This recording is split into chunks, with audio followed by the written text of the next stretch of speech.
Here we go.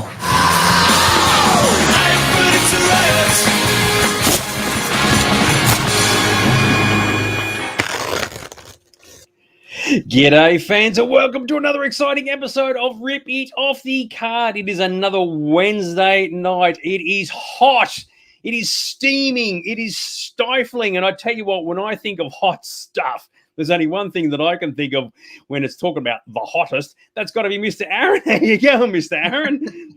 I thought you were talking about under my hat, which is feeling the sultry evening already. But no, having a good one. How are you going, mate? Oh, what can I say? I'm sitting here, I'm sweltering away. I've got my front door open, so if you're hearing crazy noises throughout the episode, it's not my tummy rumbling or my love for the Aaron. It's actually just cars passing out in the street, which is very, very cool. So, but yes, for the first time since I think we started this show, we've actually got warm weather. So It's sort of like, you know, we're all like toasting away here. We're practically basting in our own juices, wouldn't you say? Yeah, and you only get better the longer you baste things. Well, I don't know. I'm a bit like burnt toast. Well, I think I'm the equivalent of still simmering away. What do you reckon? Except Dicko, who's already signed in and said hi. When you leave something that long and baste it for that many years, it just looks like a giant prune, doesn't it? Yeah, well, exactly right. Now, here's something for you. I just wanted to put this out there for everybody. So, when I've watched the replays of this show, I found for whatever reason I keep rubbing my nose, and I've got to do it right now. And you might be wondering, why am I doing that? Okay, what's the deal? And I thought I better explain. It's not the fact that I've got like problems with a schnoz, as it were. I have a very, very fluffy cat in the house, and of course I play with my cat, and of course I always get cat hair up my nose. So for that reason, that's what I'm doing. So I'm getting cat hair out of my nose. So in case you're wondering, I'm doing something shifty. Well, but I'm not. If you want to use that excuse to explain your cocaine habit and deviated septum, that's fine. We'll just call the cat Snowball. Good on you. No dramas. Here we go. Mick is already looking at. He's checking out Aaron. It's like he's not even looking at your face, mate. He's too busy looking at. Here we go. Look at that. Look at that. Check it out. So there you go. I like this from Carol. Is that what I can smell here in Ballarat? Oh, that's just charming. That is. There you go. I think she's talking about Dicko again there. Oh, geez, that's just charming, that is. So there you go. But anyway, no, seriously though, welcome to the show, everybody. Guess what? After tonight, we've only got 4 episodes. I think I said that last time. Did I? 4 episodes left. So, so we're going to have to finish on a high, which would be absolutely awesome. And with a bit of luck for our Christmas show, we've got a bit of a crazy idea that if it ends up happening, it'll be something completely different for this particular program. So you're just going to have to wait until the Christmas episode comes around for when that occurs. What do you reckon there, Mr. Aaron? Is this the nude filter you're going to put on us? I wouldn't go with it. We won't get any viewers. We're going to make our own version of porn stars, but, you know, not like chest porn. Oh, no, that's what's move on from there, shall we? Because we're going to get ourselves into a massive amount of troubles.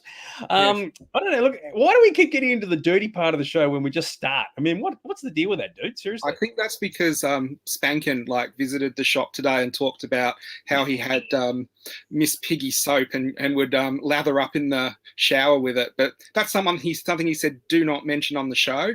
So I've mentioned it on the show.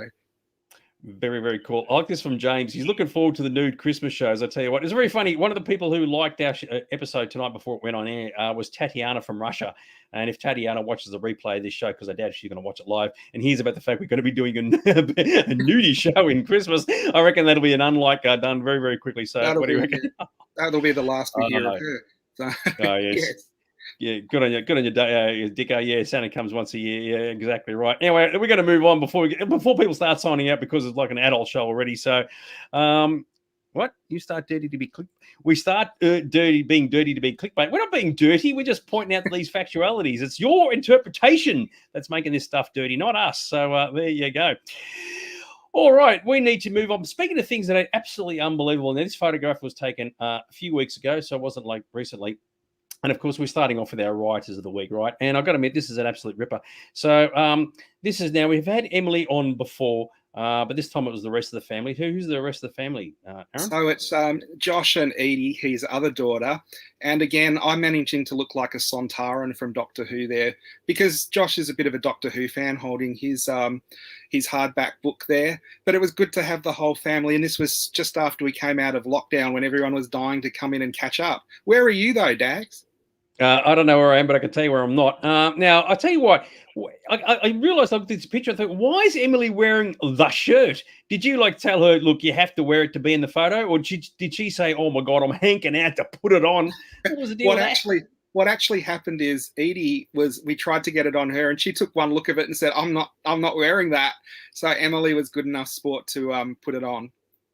Tell you what, good enough sport is exactly right. So I thought, is that what suffering you put your customers through when they come into the store? To be a rider of the week, you got to wear this. So everyone who puts it on, you would know this. I actually tell them that shirt is a COVID super spreader event right there. No need to vaccinate the shirt, that is for sure. So there you go. And funnily enough, our ride to the week for next week actually ended up wearing that shirt too. So the shirt's doing the rounds. I tell you what, there's so there's no end to its coolness. What can I say? So there you go. The best thing of all, it hasn't been washed once. No, so that has just got nerdiness all over it, and we don't necessarily mean by the image of my face on the front. It's actually what's inside that gives it all its quality. Well, the image of you on it gives it nerd DNA, and what comes off the people who wear it also gives it nerd DNA. So it's quite an impressive shirt. I love it. Absolutely fantastic. So there you go. You're right, James. Yes, blue Hawaiian shirts. Yes, it's all a bit wrong. What can I say? All right, we need to move on. We've got a really interesting show. For the first time in 1,000 years, we feel like we're off the Docky Who. Yay, team. So that actually brings us to our first one, which is Treasure in the Suburbs. Now, funnily enough, we're going international once again. So we actually got contacted by this gentleman last week, and he just missed the episode, and we've had to hold him over this week. And I've got to admit, this is actually pretty cool stuff, right? So once again, it's all about isolated collectibles or collections that people have. So they're not just like going completely bananas, and this is the amount of stuff that they got. This is something with a bit more quality and is a bit more focused. And of course, we're looking at a dude who's way too cool to be a collector. That is good old Lewis Renton in the UK, which is a very, very groovy. He's actually signed up to the show, and I think he watches it, and it's absolutely fantastic. You look at Lewis and you go, what would Lewis actually collect? And you wouldn't believe it. If you're sick of it from the last 3 weeks, it's friggin' Doctor. Now, if I said to you, Celestial Toy Store, Rubber Toe, Wand Factory, you might think I was talking about adult toys, but I'm not. I'm talking about people who do replicas of sonic screwdrivers, and Lewis collects the high-end replicas of sonic screwdrivers, and he's got an amazing collection. Now, I've had a couple of these, but I have got nowhere near as many as he's managed to put together. He's even got on the side there the replica of Sarah Jane's Sonic lipstick. So, yes, more Doctor Who, sorry. If anyone else wants to send in stuff for Treasure in the Suburb, or tits as we like to call it, on any subject at all, we will do it, but it's just a lot of Doctor Who stuff. There's one signed by David Tennant. Yep. So it's funny, the more often you look at the sonic screwdrivers, after a period of time, they start looking like lightsaber handles. So if you're a Star Wars fan out there, just squint your eyes a little bit, and that's exactly what they'll look like, just like this one, for example.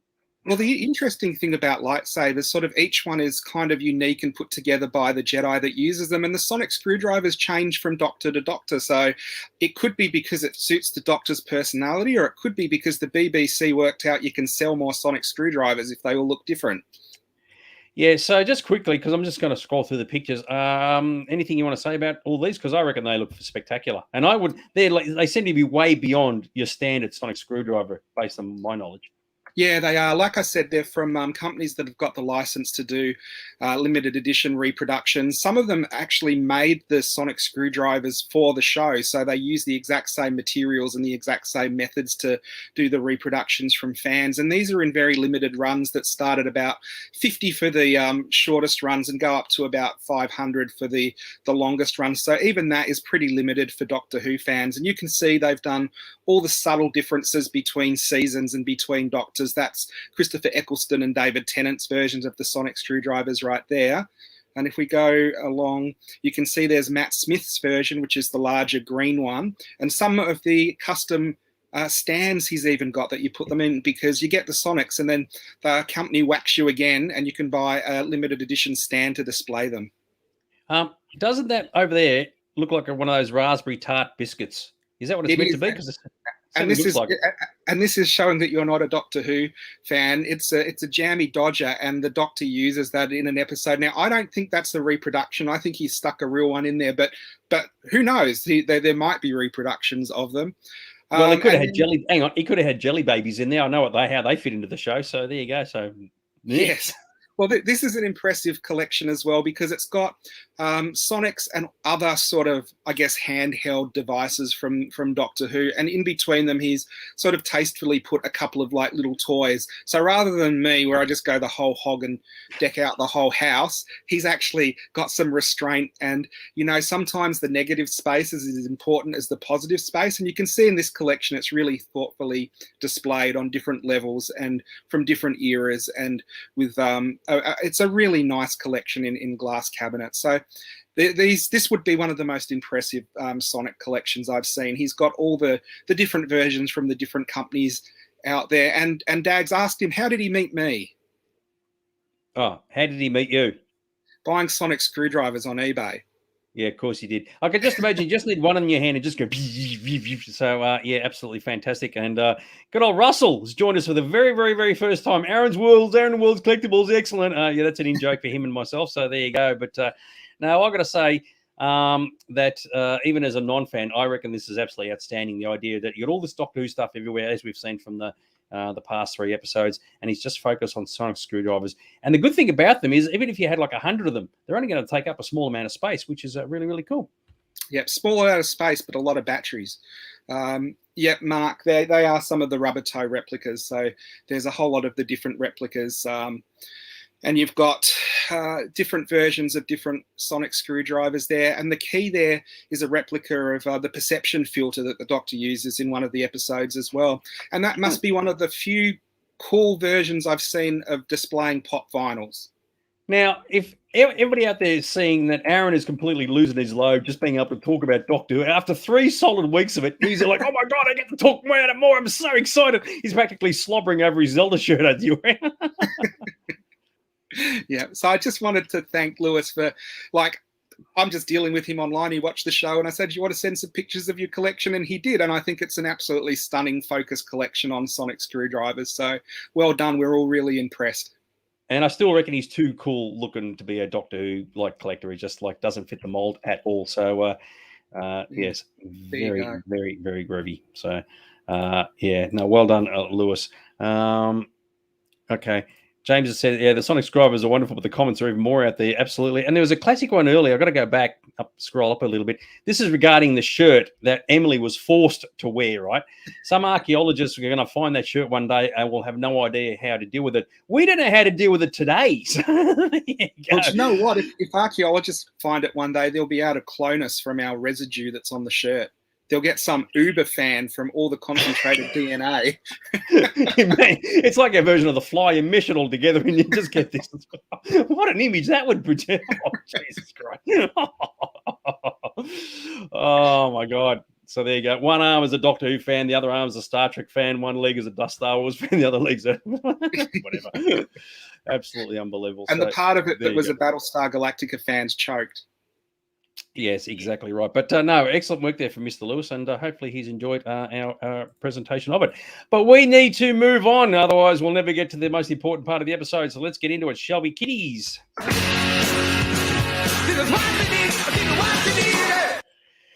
Very good. So what are we discussing? First off, Mr. Aaron. There is a couple of interesting things this week, but I think the first thing we're looking at is a Star Wars item. Would I be right? A Black Series one? Finally, something interesting.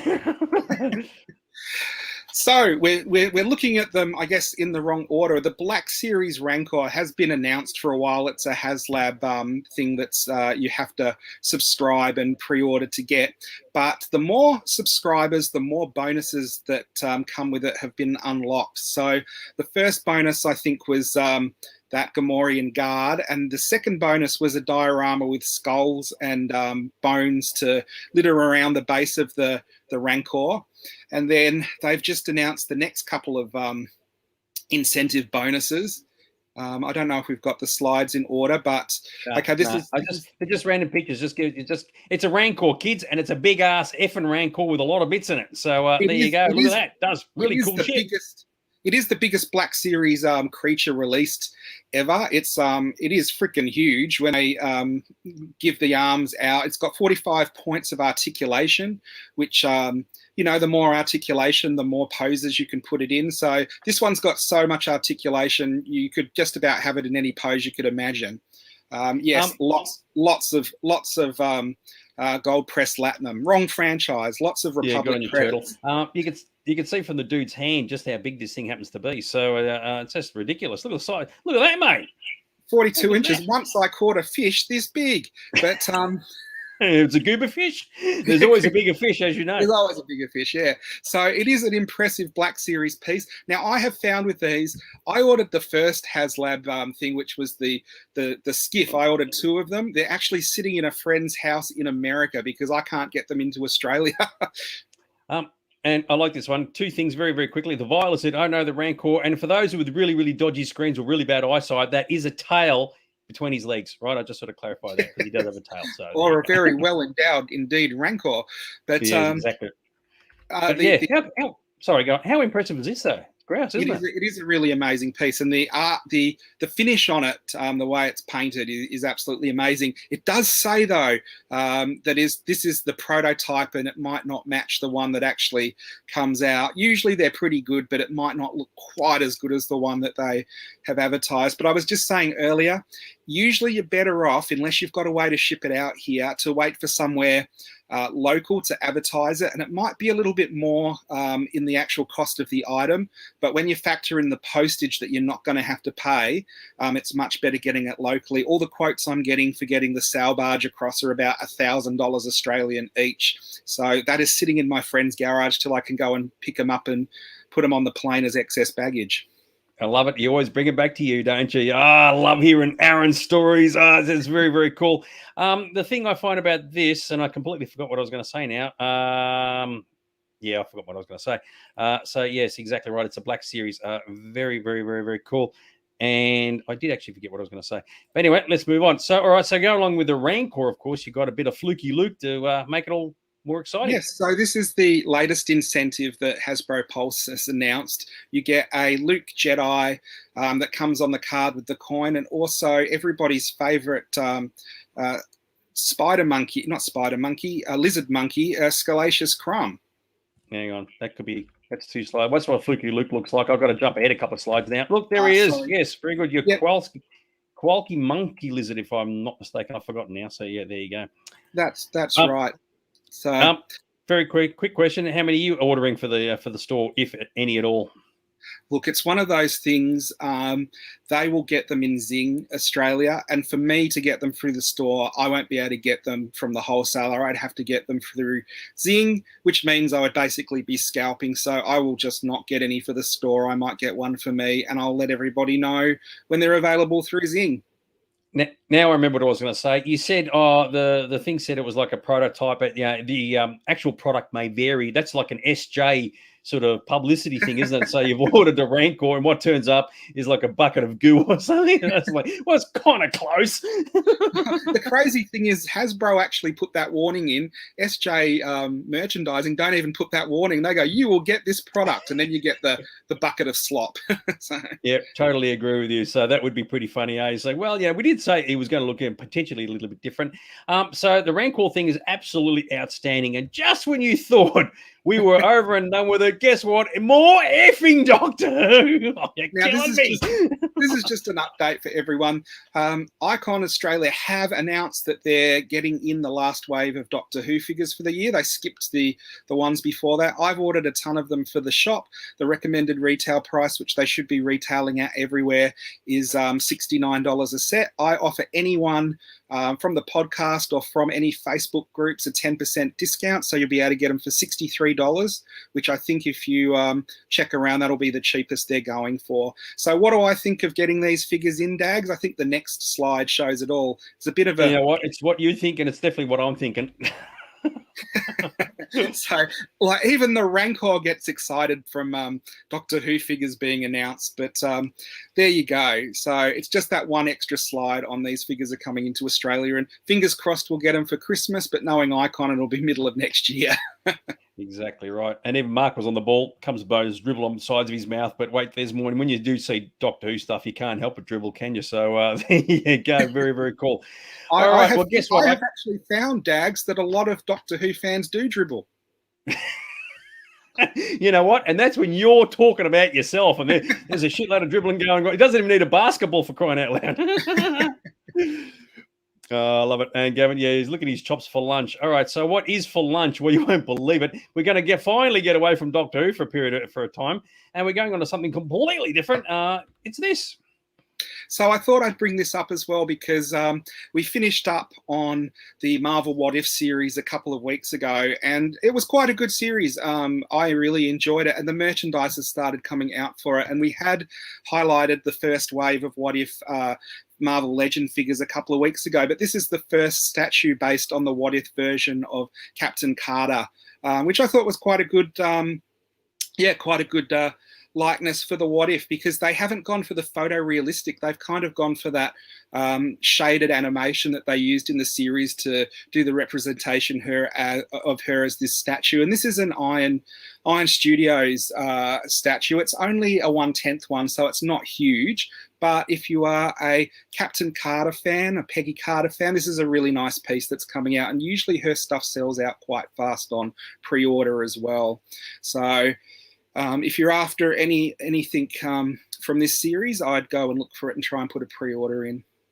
Yeah, I think it's actually come out really, really well, and it's probably going to be the first step of a number of steps for a lot of the What If characters who didn't appear anywhere else. But good on them for doing it too. So very good. I like this one from Colin. This is going back a few steps. I'm sure Salacious Crumb is the CEO of the SJ customer service team. Absolutely fantastic. So for those who don't know what we're talking about when we talk about SJ service, that's regarding Greg King's Cheaper Things, and we'll be discussing those a little bit later. But yes, the Captain Carter, absolutely fantastic, especially if you're a bit of a patriotic Brit.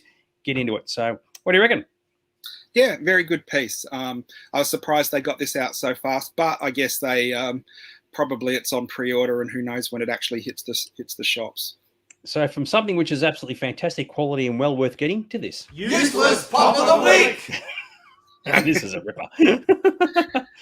So here we go. We've had a few different sort of categories of useless pop of the week, and we've had ones that don't look like the people they're meant to be, or they're creepy, or they're just overdone and a bit half-baked. But this is a useless one because why would you want a pop of this? Now, we've gone with, this is the J.J. Abrams pop. Now, this is a real pop that you can actually get. Now, I can just about justify maybe a Steven Spielberg and a George Lucas pop because they have directed legendary movies and have a lot of fans outside the movies. J.J. Abrams, though, I can imagine people getting it to put on a dartboard or blowtorch or something like that. You know what it's missing, though? It's missing a lens flare. You got to. I just realised that now. I should have put a lens flare on the slide or something. But yeah, it definitely needs a lens flare. So that is ridiculous. Yeah, hang on. Actually, it's just been summed up in 3 letters, right? Yeah, I agree with you, James. That is just ridiculous, isn't it? Eh? So yeah. Yes. So, oh, Jesus Christ. People want it for crucifixion. And I agree, and I agree with you completely. If you took the name off the box, you'd be looking at it thinking, who is it? Is it like the local, you put like a Band-Aid on the glasses, like the local geek at the science fair or something. So what's the deal with that? So I don't know. It's one of those things as well. I don't hate everything J.J. Abrams have done. In fact, I enjoy some of his stuff and some of his series and some of his movies, but there are probably 100 people I would rather see as a pop before him from behind the scenes, a James Cameron one or something like that, a Ridley Scott. But J.J. Abrams, who really thought this was going to sell? Actually, talking about people behind the scenes, a Rick Baker one would be very, very groovy. Mark, it's been brought up before. There should be a pop of Aaron and myself, and that would be a useless pop of the week. Spankin actually said it looks like the guy from The Big Bang Theory, and I was trying to think of which one. He obviously is Leonard. So actually, you're kind of not far from off the mark there, old son. So yeah, you're right, Gavin. A Big Bang Theory reject, completely true. So and you're right. That's a good point, James. It's embarrassing for the real JJ. Yeah, that's a good point. What do you reckon? Maybe the real JJ goes and buys them all up, so in his retirement years he can take them to Comic-Con and sign them and sell them. Moneybag Sullivan has said he wants a George Lucas pop only because he can just sort of lick the top of it. I can think of some horrible things. I'm just going to move on because I'm going to get myself into a lot of trouble. So there you go. All right. So how much of these actually pops selling for, Mr. Aaron? It's apparently Well, got some we have sales going on. we have these speculations where some pop on eBay where some stuff goes for a lot and some stuff goes for nothing. Now, it probably won't surprise you that these are one of those pops that in open auctions where they're started at 99 cents achieve usually between $4 and $6. Yeah, totally agree. And that is just, it is pointless. And I agree with what James said earlier. If you're actually JJ, be thinking, what is the point? Okay, it could be anybody. So, totally ridiculous. There you go. So Spankin says he has the Jim Henson pop, and there are some, and I agree with you, Aaron. There are certainly some filmmakers or influential people behind the scenes who probably do deserve one. And you can go, you know what, I can kind of get it, but I wouldn't think JJ is one of them. I would think a collection of Jim Henson memorabilia and a pop of him in the middle would be fine. And it's same with, Star Wars and some of these other movies. But I don't think J.J. Abrams has got to the point where people are like, I must have an effigy of him to go with all the movies stuff that he's made. Yeah, I totally agree. It'd be like having a Martin Scorsese pop or something. What the hell do you want one of those for? So it's not heading to being insulting to the person, but it's not far from it. But anyway, what can we say? So if it's out there, if you want it, and you never know, what you can do is buy one of these pops, bring it into Aaron's Collectibles, trade it for something that's really, really cool, and this thing will have to sit amongst all the other pops and just stare at Aaron through those glasses going, yeah, with those cold, dead eyes. There you go. So speaking of suffering, there's always suffering going on when it comes to good old Greg King's cheaper things. So there's been a little bit of movement in the station this week. So what's been going on, Mr. Aaron? When you say suffering, this really has been a difficult week for Greg. He's been up to some really crazy stuff. And I tell you what, this is all 100% true, and you're not going to believe it, but it is true, and I took photos to prove it. Stop you right there. So Russell has actually said an Ed Wood pop. Now, Ed Wood, of course, had different guises, but I think you probably could, so long as you had the Angora sweater on. Yeah, why not? So there we go. Yeah, Jar Jar Abrams. Yeah, exactly right. All right, so we move on. So what's been happening with Greg King's cheaper things?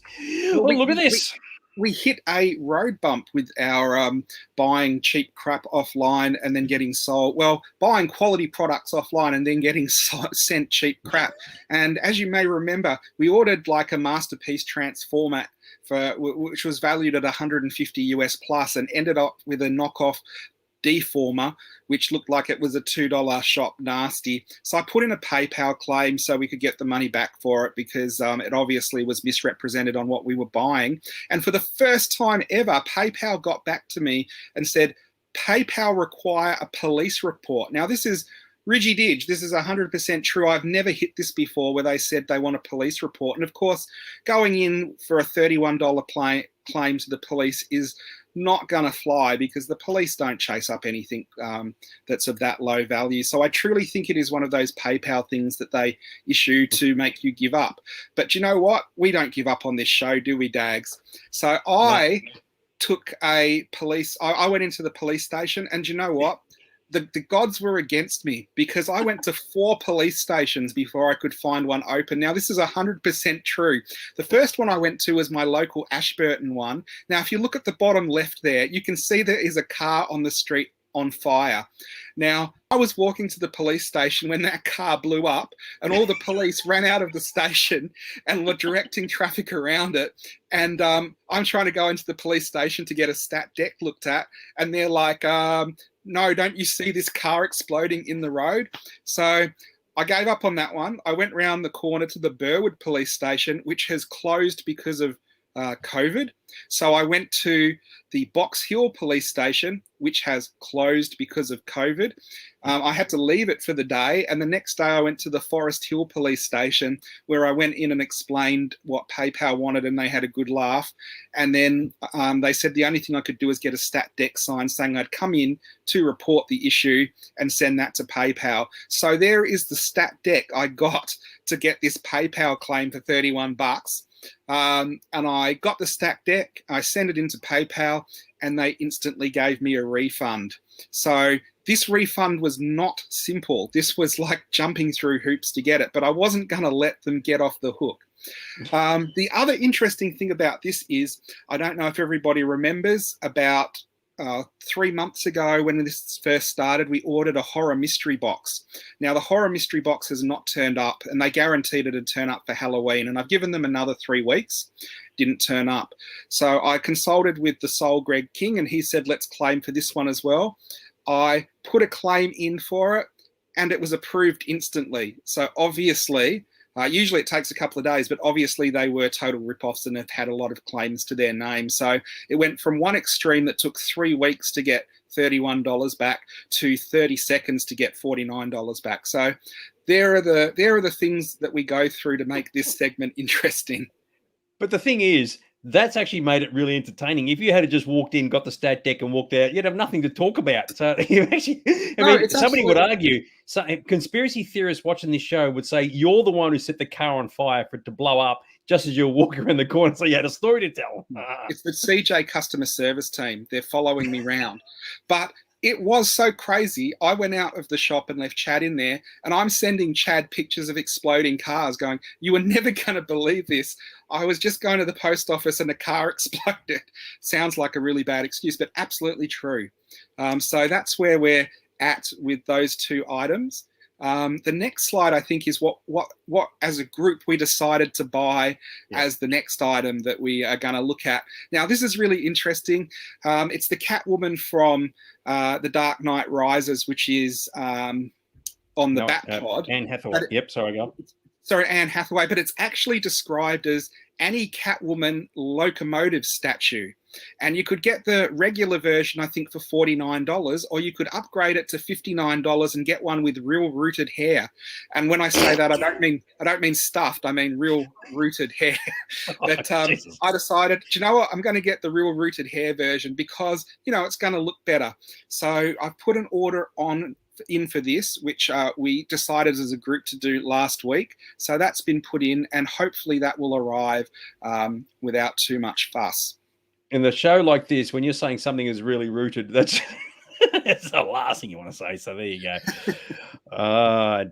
Dear. Oh, my goodness. The story you have Toz heard is true. The collectible has been changed to protect the innocent. Unbelievable. How about that? Oh, hang on. Oh, yeah, like this one, the dog ate the items. Yeah, absolutely fantastic. So there you go. It's a good question, Russell. How can it look better if it's rooted? Well, make of that what you will. So there's okay. Well, I'm going to move on because I'm going to get myself in a fair bit of trouble. I mean, look at the way she's leaning over the motorcycle. It's like freaking hell. It's like one of those motorcycle magazine covers. It's just about tad wrong. But if this turns up in the store looking like this, you'll be add a few extra zeros onto it, like you've done with the headpiece to the Staff of Ra, by the way, which is in the shop for sale for anybody who wants it. So there you go. Well, saying how her pose is, all she needs is a Chico roll, really, isn't it?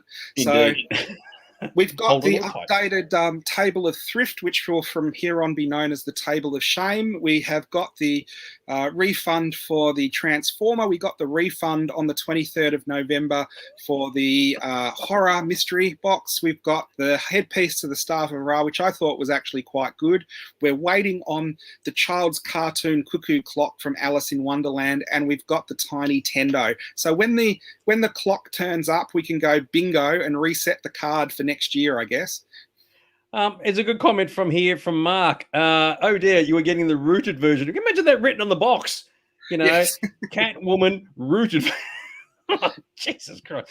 Seriously? That's just insane. Anyway, but well, yes, we wait and see. So yes, very, very cool. And again, we've got nothing this week to add to Greg King's garage sale. So his festering pile of vermin that's been approved by the CJ customer control, quality service people is still sitting there exactly the same. The Soul Greg King is there, vivid and great in style as always. Very, very, very, very good. All right, so we got through Greg King's cheaper things. Actually, it was a bit more of a funny story than I thought it was going to be. But that, of course, leads us directly into this. Hang on, I'm going to press the right button. There we go. That's the Lord Vile's Vile File. And what a file he has brought out this week, because the Lord Vile likes to mix it up a bit, and he's shown us his bedroom toys, he's shown us his holiday snaps, he's shown us he's even shown us his vinyl collection. But we've got a beauty this week. This week he's sharing with us the Vile VHS vault. So the Vile is actually going to share some of the movies that he recommends from his own VHS collection. And I can tell you they're not the ones that I have come across too much. Have you seen every movie ever violated?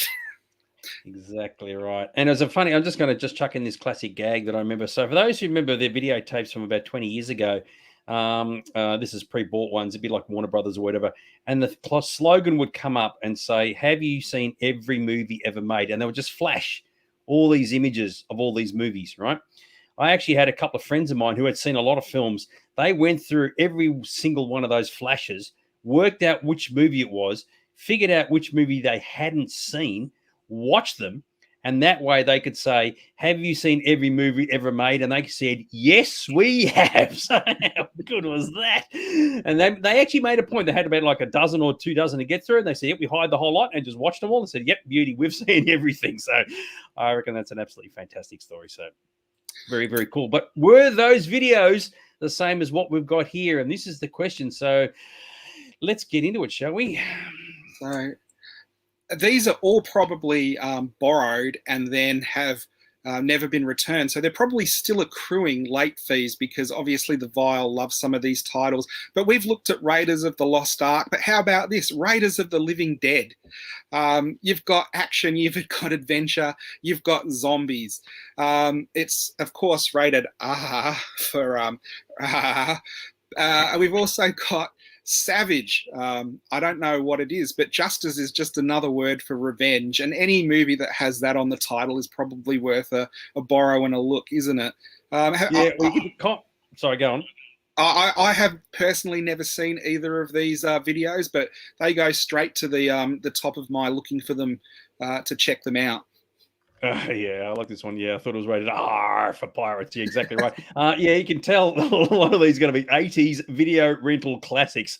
No doubt about that. The Vile's got absolutely no taste whatsoever. Or does he?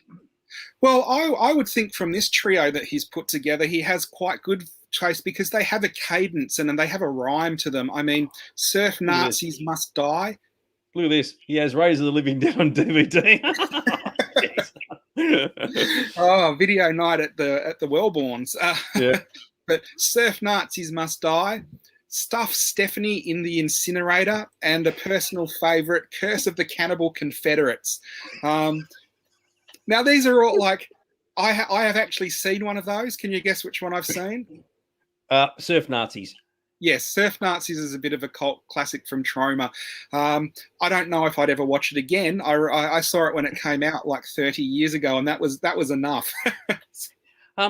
So I don't know if, hang on, sorry, wrong one. I don't know if people can see this, but you got Stuff Stephanie in the Incinerator. Get ready for some real body heat. and you've got to love how Stephanie is bending over and someone's about to give her a boot into the incinerator. I don't know if this is the Viles video collection or he's been borrowing stuff from Ivan Milat. Oh, God. Alan's joined us, I think, for the first time. He's got the Stephanie one. I wonder how many people are actually looking on Wikipedia right now or IMDb to go, what are these? I mean, I've heard of Surf Nazis, but not the other two.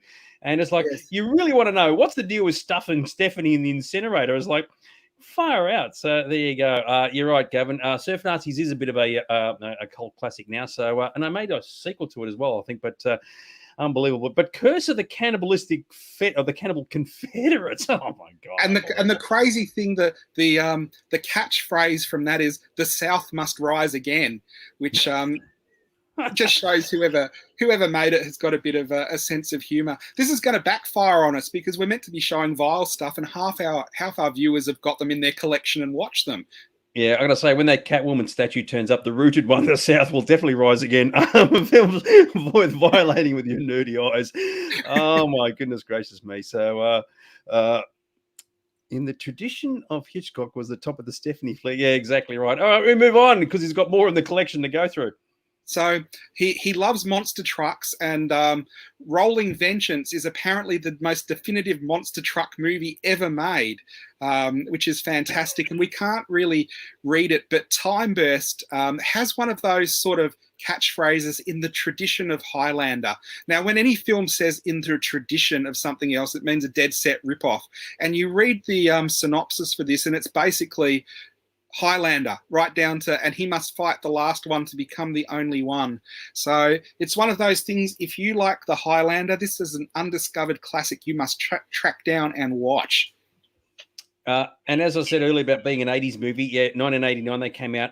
For Rolling Vengeance, right? If you can read this, always use the right tool for the job. And that's the reason why I work in Aaron's Collectibles on the Saturday, because he was looking for the right tool for the job, and that turned out to be me. So there you go. Yeah. Unbelievable. And I agree with this. Someone said, Greg said, Aaron is showing us Williams collection. So maybe the vial is just hanging out at the Wellborn's house at the moment. So absolutely. Oh, well. You know what they say? Always two there are. No more, no less. Exactly right. Very, very, very, very cool. You're right, Russell. Yeah, maybe it is actually Highlander 2. Wouldn't it be funny if it was a better movie? So there you go. Very, very cool. Love it. All right, we move on. Yep. So aerobicize. This is one of those interesting ones that really does prove that fitness isn't worth it, because your workout will kill you. So, that's one of those 80s movies that I know got onto, there was Aerobics Oz Style, and, used to get up in the morning and you'd watch the American aerobics, and then Aerobicize, where you just get like a slasher movie with aerobics in. Death Code Ninja, I mean, that really says it all, doesn't it? And Eye of the Tiger, and this one is fantastic because the vial pointed out what the tagline is. Do you know what the tagline for Eye of the Tiger is, Dags? No. Just the man with the will to survive. Oh, yeah. I saw that, but I thought you meant something else. Yeah, exactly right. You reckon they haven't ripped that off from another movie, No. And that's a Gary Busey classic that I have never seen. I'm really impressed that some people here have seen all of those. Well, I think currently William is batting 1 for 100. He's actually doing fantastic. So he probably owns most of them as well. So the thing is, whether you've seen them, one, if you remember them, two, if you want to admit that you've seen them. So there you go. And yeah, he said he's actually got it on Blu-ray. Oh my God, William, what are you doing? I'm surprised they got to Blu-ray of that. Imagine the special features, unbelievable. Yep, Naked Vengeance. That really just says it all, doesn't it? Rome, yep. 2033. The Fighter Centurions. And what's great about this is you take the taglines from a couple of different ones. They shattered her world, and now she's out for justice and vengeance. And justice is just another name for revenge. So you can get a bit of a roll going. And you know who likes saying these kind of very thoughtful things, Dags? I reckon it might be this dude. Gavin's favourite. This is obviously where George Lucas was in his, he was talking to Lord Vile, because this is how it probably should have read. Fear is the path to the dark side. Fear leads to anger. Anger leads to hate. Hate leads to suffering. And those who suffer seek vengeance and justice is just another word for revenge. So that's how it was before before Marshall Lucas trimmed it down to something a bit more thoughtful. Yeah, I put the Yoda reference in just for Gavin, actually. Yeah, absolutely love it. So there you go. Just going back to the Naked Vengeance. See, people would hire that just on the title, right? So if she was saying, fully clothed vengeance, that doesn't cut the mustard because it's naked. That's got to be the way to go. So absolutely fantastic. So yes, very, very, very, very cool. Hang on, William's seen Naked Vengeance. So you know what, William, nothing surprising me here at the moment, dude. So absolutely fantastic. For William, Naked Vengeance is just the mirror, isn't it? Dags, exactly right. Dags, do you enjoy gladiator movies? Not particularly, no. Especially those ones in the 80s, because they were just plain stupid. But one thing they all had in common was hot women wearing very little clothing. So it was just the standard thing. If you didn't have tits in it, well, then there you go. I'm taking it back to the video library. So yeah, unbelievable. What do you reckon? So go ahead. I do agree with you though that the text actually works out quite well. So there you go. Very, very cool. So here are the movies that the Vile has suggested, and we can have a discussion of like a book club, but with 80s B movies at some stage. So these are the movies that he has watched and he would like to watch with us. And if we watch them, our eyeballs will be well and truly violated. Yeah, absolutely awesome. I love it. Yeah, 80s movies, classics, and they would have done in a lot of cases extremely well in the old video stores. Back in the days when you could go to a video store, one movie for $1, or hang on, 7 movies for $1, whatever it is, for $7 for the week, and that's where shit like that actually got some exposure, which is very, very cool. And I'm surprised with what William was saying, because a lot of that stuff goes for quite a bit on VHS because it's never been reissued on DVD or Blu-ray. So to see that half of those William has in his collection, he's got a really impressive collection there. And if you want to send anything in to impress Lord Vile that you think can out-violate him, Dags and I are welcome to take a look. Love it. And I agree with Russell. He's probably got it on Laserdisc as well, which is funny because we sell Laserdiscs in Aaron's Collectibles. So you never know. One of those movies may turn up in the store at some point. So there you go. Yep. Very, very cool. All right. We must move on to something a little bit exciting. So are you ready for a kiddies quiz? Here we go. Ooh, baby, do you know that's what... So all right. So eBaying tonight. What are we up? We're back to eBaying, not Prop Store Collectibles like we did a couple of weeks ago. So what do we got, Mr. Aaron? I do have to say, Spankin was in today, the collector, not the monkey, and he was saying that Prop Store are having a movie poster auction coming up, and we should do that and do a show on movie art and movie posters, which we'll have a look at when it goes ahead. But tonight, we're going and looking at Lego. Very, very cool. Now, I know for a fact we've got a couple of people who are watching the show who've probably never really watched it before. So what we're doing is we're showing you items that have actually sold. So the idea is you've got to just write down what you think they sold for, and then we'll reveal the price afterwards. So Angelo Kane, photographer extraordinaire, has already put in $55.60 without seeing the item. So this is a really interesting item. I have never seen this before. This is Lego Classic Space, but someone has got a deal where they've packaged 4 Lego sets together, which they often did, for a bit of a bargain. But this has still got the original package that hold the 3 sets together.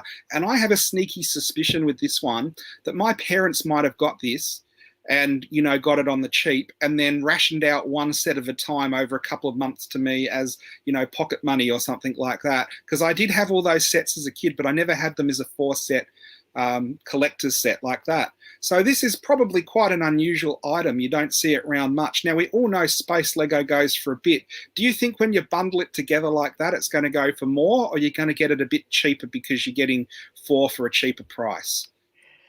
Just to backtrack the conversation a fraction, James has made a comment about don't do the Gore series. Did they actually make Gore movies? I know there was 1 million books, but do you know if they did or not? I can't remember. I think there's 3. Okay, cool. They would have been 80s classics going, and that fitting right into that mindset too. So there you go. Very, very cool. All right, so Legoland Space. So what do we got? So Angie's already jumped in, even before the item appeared at $55. I get the gut feeling he's not going to get this. Carol is very, very excited at $700. Gavin is at $150. Thomas is at $190. Rob's at $850. Mick is at $350. Moneybag Sullivan is $450. Spankin is at $600. James, just go Australian dollars if you would mind. Thanks, mate, because I've got no idea what that is. $250 for William. Probably about $120. All right, cool. Joshua's at $300. Mark is at $300. Alan, good to see. Alan is at $250, and Michael is at $20. Or even I think it's going to go more than that. And violating good old Lego, as one should, is the Vile at $250. Which is very, very cool. So, yeah, Space Classic, all these sets chucked together, mint, new, and sealed. How good is that? And there were 29 bids, so clearly there was a bit of a war going on with this. So, yeah, they're very, very groovy. All right, so what do we reckon it all went for? It went for a whopping, because it is classic after all. Look at that. Nearly $3,000, $2,900. So everyone was way off on that one. I have got to say, I do follow Lego a bit, and I had never seen this set before. And that is $2,900 US, which is $3,900 Australian. Even though I think she is a mile off, Carol is like $1,300 or $2,300 off the mark. But I think she may have actually got it. Carol did well. She picked herself up a bargain. Hang on. No, sorry, Rob was closer actually, so he's still got to cop up a fair whack more. So But yeah, nobody was even remotely close. And look at this. Good old Rico's giving you some extra work to do, old son. An extra slide comparing the item on versus the original retail price. Yeah, it's good. Well, you can do that in the store when you go to work tomorrow, son. So we'll leave you with that. And so there you go. And Gavin has gone, oh my God. Yeah, it's exactly right. And just missed it by that much. That much. Love it. Very, very cool. But yeah, $3,000 is like bloody hell. All right, we move on. Oh, there's one for Gavin. Oh, dude. So this one is a rare Lego Star Wars Yoda minifigure from set 8018. Now, I don't know what set that is, but I trust eBay sellers. So if the guy says it's rare, it must be rare. Tell you what, that's a very angry looking Yoda, isn't he? Maybe he was looking at the slogan earlier about the vengeance and the revenge. And I reckon that's where that slogan needs to come into it. So there you go. All right, Ange has learned his lesson from the last time around. Has coughed up an extra grand on this one, which is kind of cool. And what else we got? So, Gavin's even got a few of these ones. So if you know how much you paid for it, you're either going to be crying your eyes out when you realise whether this is more or less than what you paid. So there you go. Daniel is at, or Moneybag Sullivan is at 30. Carol's at 2,500. Bloody hell. Rob's at 25. He's just knocked the zeros off from Carol's price.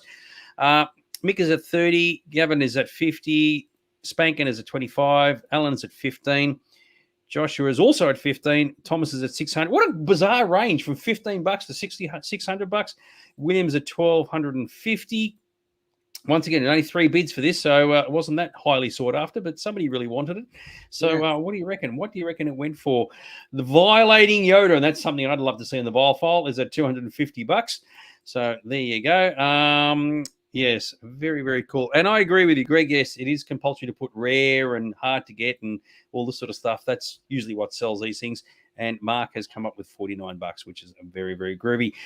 So what do we reckon it went for? Good old rare Lego Star Wars Yoda minifigure. Very, very groovy. It went for a whopping $3. The crazy thing about that, there's 3 bids on it as well. So there was a battle for it. I love it. So either right now Gavin is crying his eyes out because he paid like $600 for this, or he's going, oh, it's awesome, I only paid 50 cents.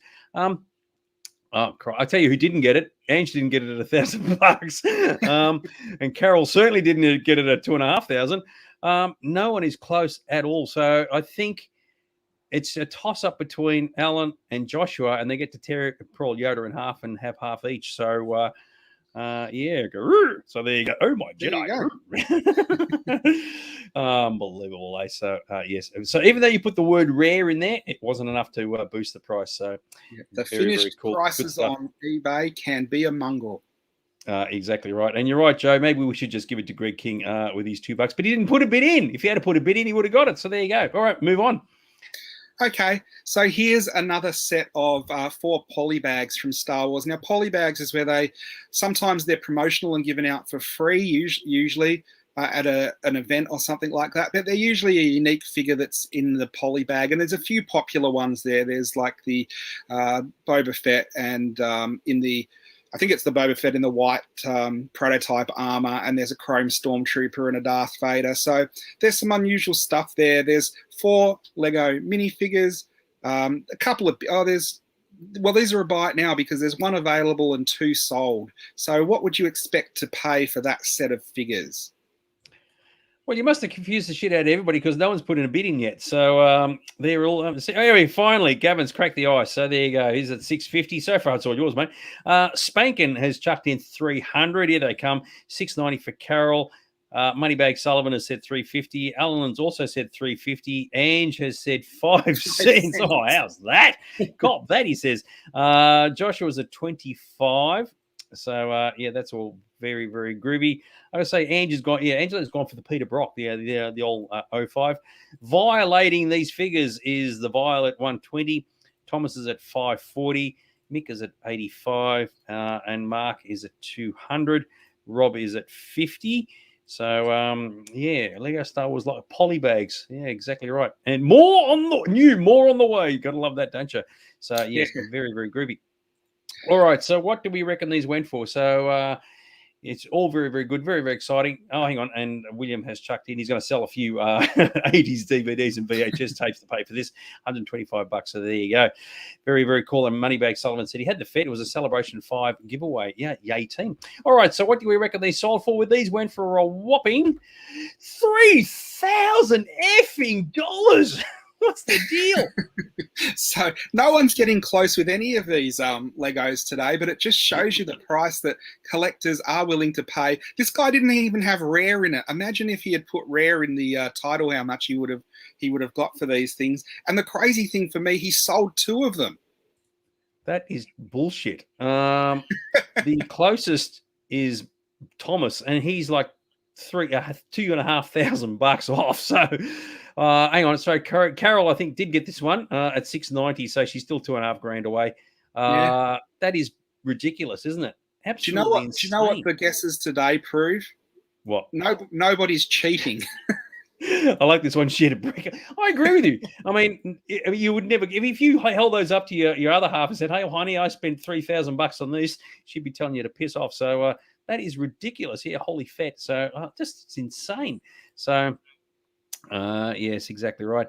Any chance he sold to raise the price of the last? Well, it's certainly possible if you do have one set and people go, "I'll wait for the second set to come up," and the first set just go. Then people go, "Shit, I better just bid for the second one because after that you're not going to see him again." So, and Mark, obviously stick to Doctor Who. Love it. All right, we move on. Okay, and this is the last. I think this is the last one, isn't it? This is an interesting set. Second last one. Okay, second last one. This is an interesting set. This is from the movie The Hobbit. I didn't see this set when it was supposed to be out, so it's probably quite a hard one to find here. And this is amazing. It's Smaug and the Lonely Mountain. So you get a dragon and you get dwarves and elves and all these other cool things with this set. So I think this is going to go for quite a bit, don't you, Dags? Totally. Alan's saying about the previous one, it was not the sold price, was it? Because I didn't. Yes, it was because what I do is look for sold auctions, and there was one sold for $2,999, and then there was one still active for $2,999, and you can't change the price of the sold item once it's in the sold item pile, sort of thing. Cool. With this, I reckon it would have got more if it was Lord of the Rings instead of The Hobbit, but you never know. All right, so Alan's kicked us off with 750, Gavin's at 4,500, Moneybag Sullivan's at 1,500, Spankin's at 800, Thomas is at 2,500, Joshua's at 125, Joe is at 700, and yeah, so yeah, that's right. So we wouldn't have put up an item if it hadn't sold, but yeah, that's just reinforces just how insane the previous item was. Angie's at 415, Carol's at 1,500. Oh, shit. Mick is at 380. Williams at 3,500. Violating the Hobbits. Oh, I love that's some action that Frodo won't see in a hurry. Is the Vial at 700. And Alan has said the Dragon alone goes for close to $200. So that could be a bit of an indication there. That's good old Smaug. Yes, exactly right. We'll check it out soon. And Rob has gone for 110 grand. Oh, my God. How about that? Mark is coming with 1,000. Mark is coming with 1,000 Time Lord jelly babies, exactly right. And yes, very, very cool. So nobody actually really knows. So anyway, it's the Hobbit, Lonely Mountain, Smaug, as I said. Oh yeah, Bilbo. I don't know why they put Bilbo, not anybody else. They could put some other characters in there to try and get some extra attention. But anyway, so how much do you reckon this went for, kiddies? New, sealed, and retired. Oh my God, better than rare. It is worth $1,700. That's absolutely crazy. And it's one of those things, I see these and wondering if there is money laundering going on eBay, because it's a pretty modern set and I can't imagine why anyone would be paying that much for these sets. But there you go. And as we were talking about earlier, Alan said you can, he's sold 15, and if he's got one less, he can put the price of that last one right up. But all the prices I take are for actual sold listings. So this is actually what it's sold for, which is crazy. So we have to split the setup into two. So Moneybag Sullivan got one and Carol got the other. So there you go. So they're a couple of $100 short, but that's not too bad. So I like this from Alan, only $1,000. Dear. And it comes with gnomes and bloody dragon. I think Bluey. I think you missed the D there, son. Bluey, bloody, yeah, exactly right.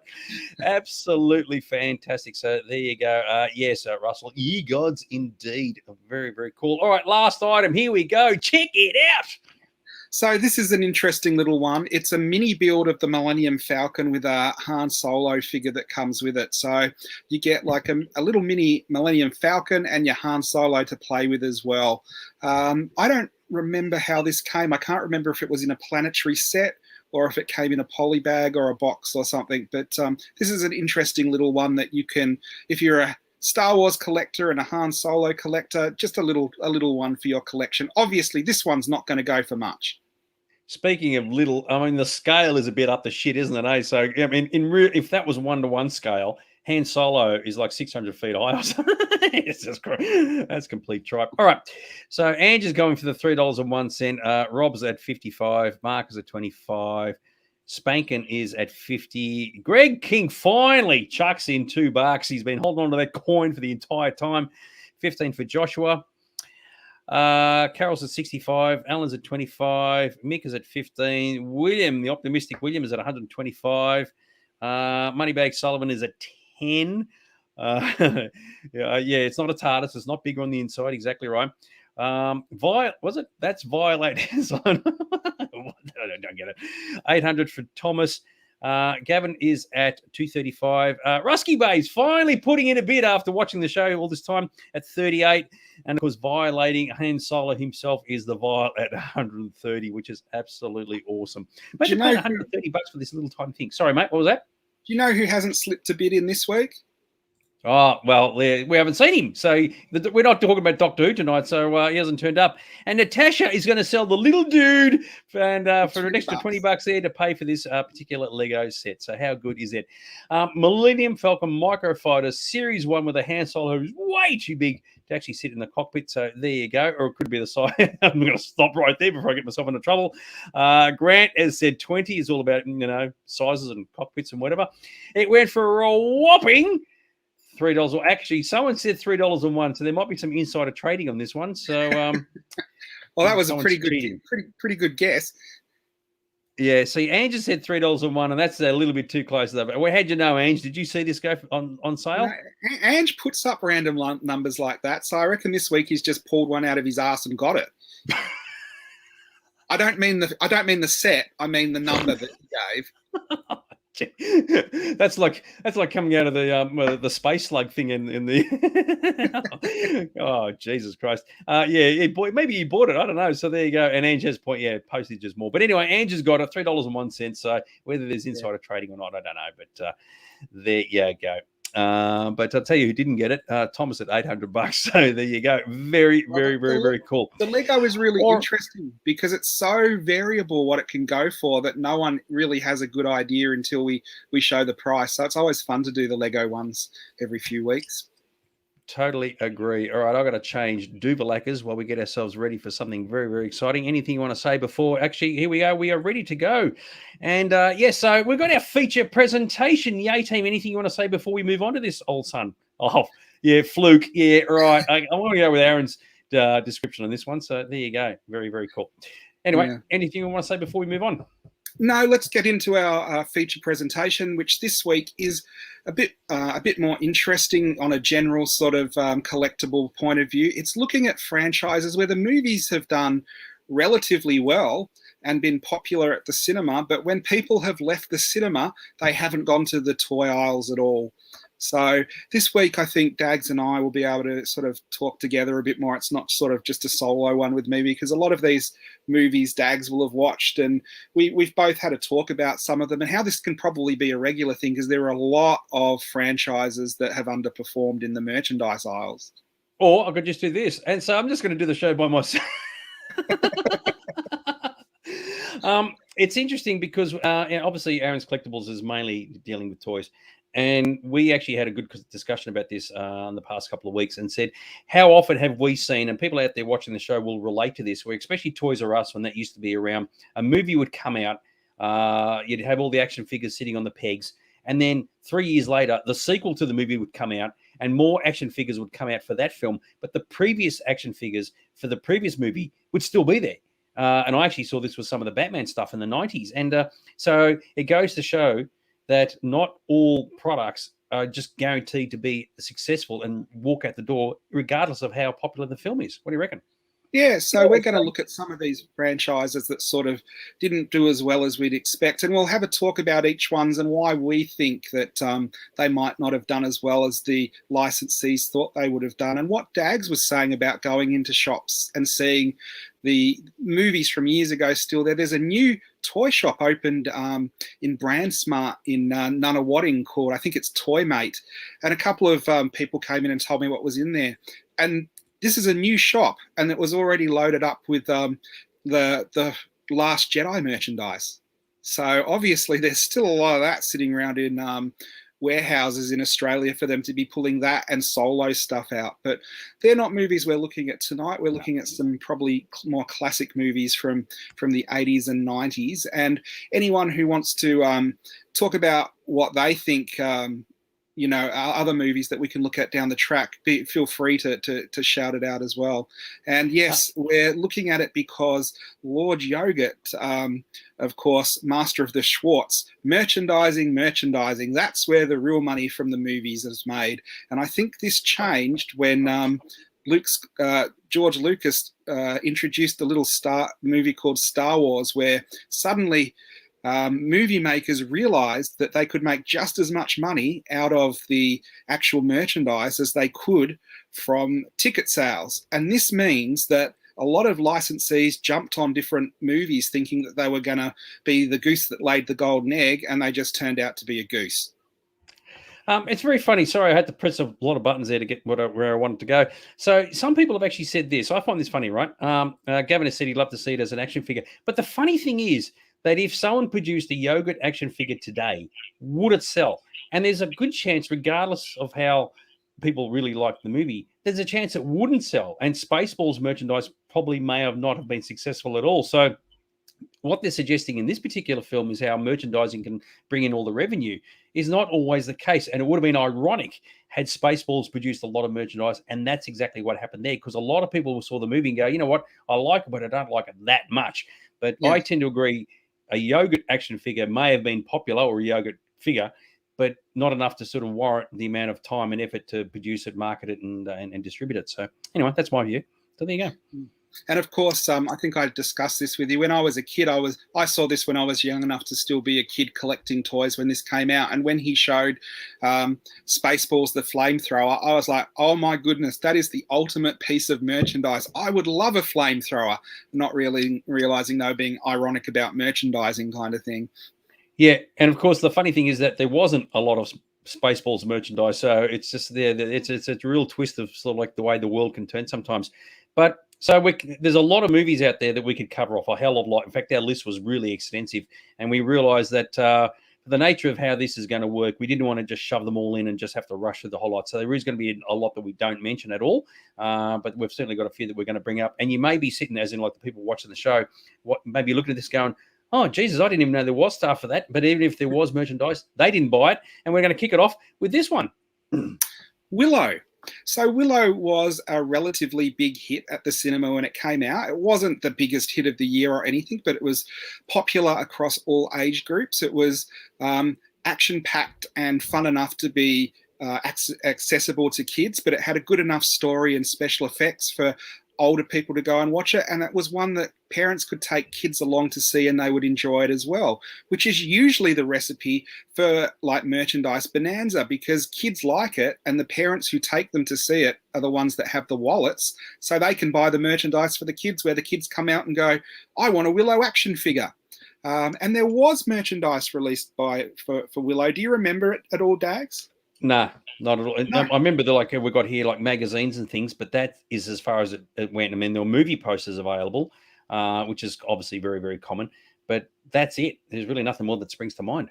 Well, when Willow was coming out, it was kind of an anticipated movie because it was a story from George Lucas. The effects were by ILM, which was sort of the biggest effects house in the world, and it was being directed by Ron Howard, who was an up-and-coming director who had already got a bit of popularity and was a known name as well. Willow was touted as being Warwick Davis, who was an Ewok in Star Wars, which I don't know if that would have sold it more or less. It had a good soundtrack from James Horner, and you can see from like Starlog and Starburst and some of the magazines, it was one that was anticipated as a good movie that was coming out, a holiday movie that people would go and see. And I did see Willow when it came out at the cinema originally. Yeah, exactly right. And it's a lot of people did enjoy it. I mean, I loved Willow as well, but I mean, it does come down to, had there been merchandise for it, would people have said, "Oh, yes, I've got to collect all this"? And of course, you need, having one person buying merchandise isn't enough. You need tens of thousands of people prepared to Yes. spend money to buy all this stuff, and that isn't always the case. Just going back a fraction, I've got to back up here. This is for you, old son, from good old Rico about Elon Musk, since he created apparently a flamethrower for his company as merchandise. So I thought I'd just chuck that in based on the Spaceballs thing. And of course, if you did Spaceballs today, just getting back to Spaceballs, of course, it would only appeal to people like us who remember the movie when it first came out. Young people would have absolutely no frigging idea what Spaceballs is. Yes, very, very cool. Good question from Grant. Have you seen the Willow teaser of the TV show? So merchandise may come. Remember, there is two facets of this discussion: the merchandise being there and the merchandise selling. Producing it is easy, right? You can produce as much as you want, and we saw that, a classic example of that with Phantom Menace in 1999. But will people buy it? That's what we're talking about, not the fact that it exists, the fact that nobody bought it, and that's what the focus of our discussion is. So. Yeah, very, very cool. And speaking of Willow, look at this. I didn't even know these things even came out. So these came out, and I have some ideas why this didn't sell as well as you would expect. It's because this was going up at the time, things like He-Man, Star Wars, G.I. Joe, all those kind of figures. And what they did with Willow, they made non-articulated, smaller, almost die-cast figures. And I think that just didn't compete with what was available in other lines, and it would have got lost on the toy shelves. The other thing with Willow is they made a big deal about, the power is within, and Willow was a small, humble-looking character, not a He-Man-looking character. And although that probably appeals to kids who watch it and think I can be magical within, when you're looking at a toy line that you play with outside of the movie, maybe a tiny little character with just a wand isn't going to have as much play value as you think. Well, that's a good point, especially as you mentioned, like with He-Man being a big bulky guy, and then suddenly you got this little dwarfish like person. It's not the same visual appeal, is it? We're back to the flamethrower. This is an interesting story. I don't know if you even knew this.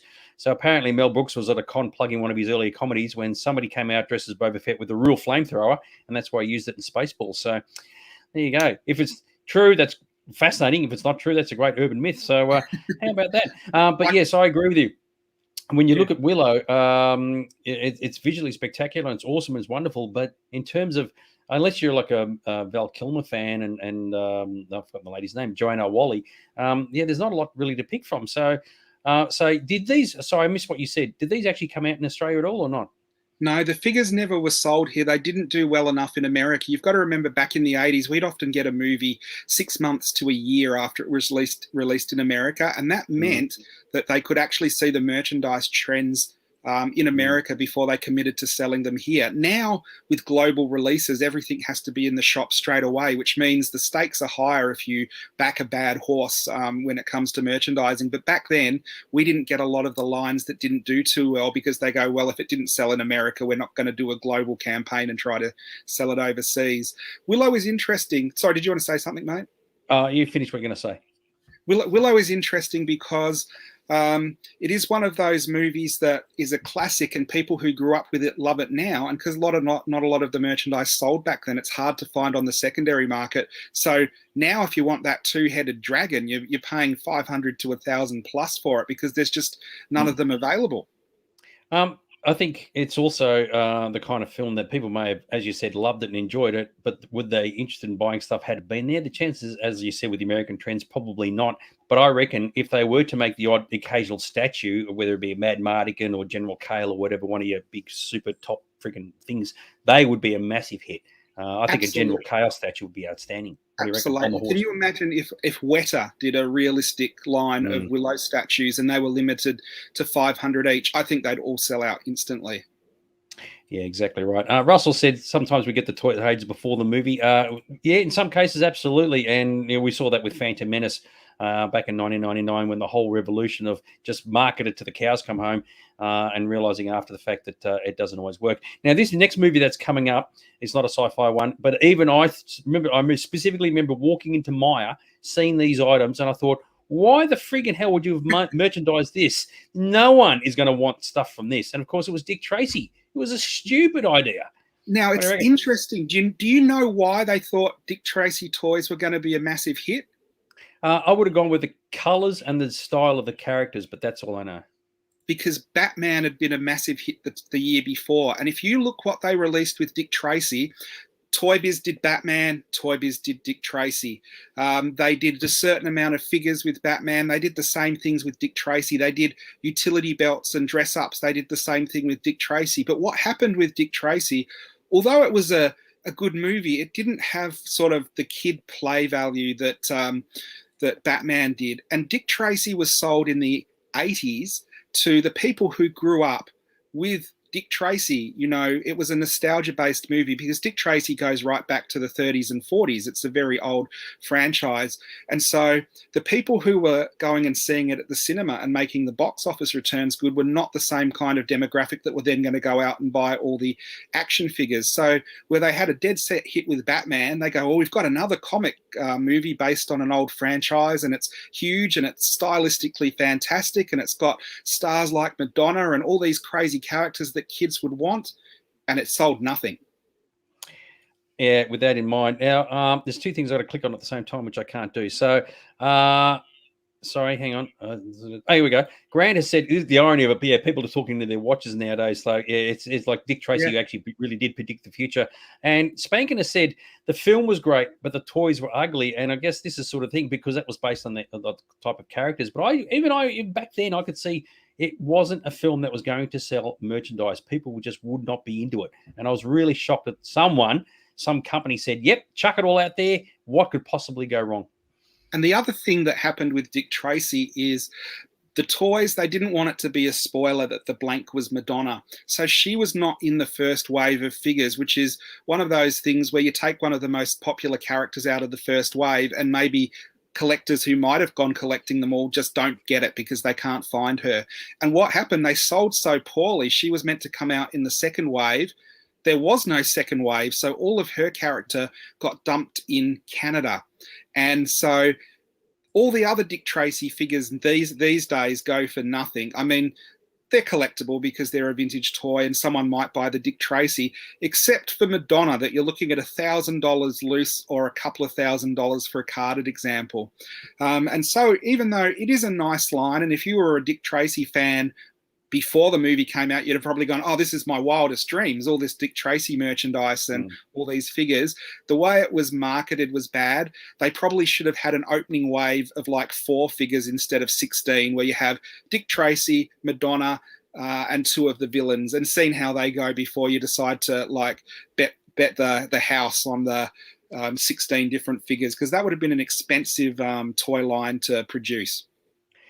Very good question from Russell. Has anybody watched the Dick Tracy movie more than once? That is a very good one. I think a lot of people saw it in the cinemas, walked out, and never went back. And I actually wanted to see it not that long ago. And I thought it's not available anywhere and not on any streaming service that I'm aware of. And because I was curious to give it another go. But you're right, it's just come and gone, and that was the end of that.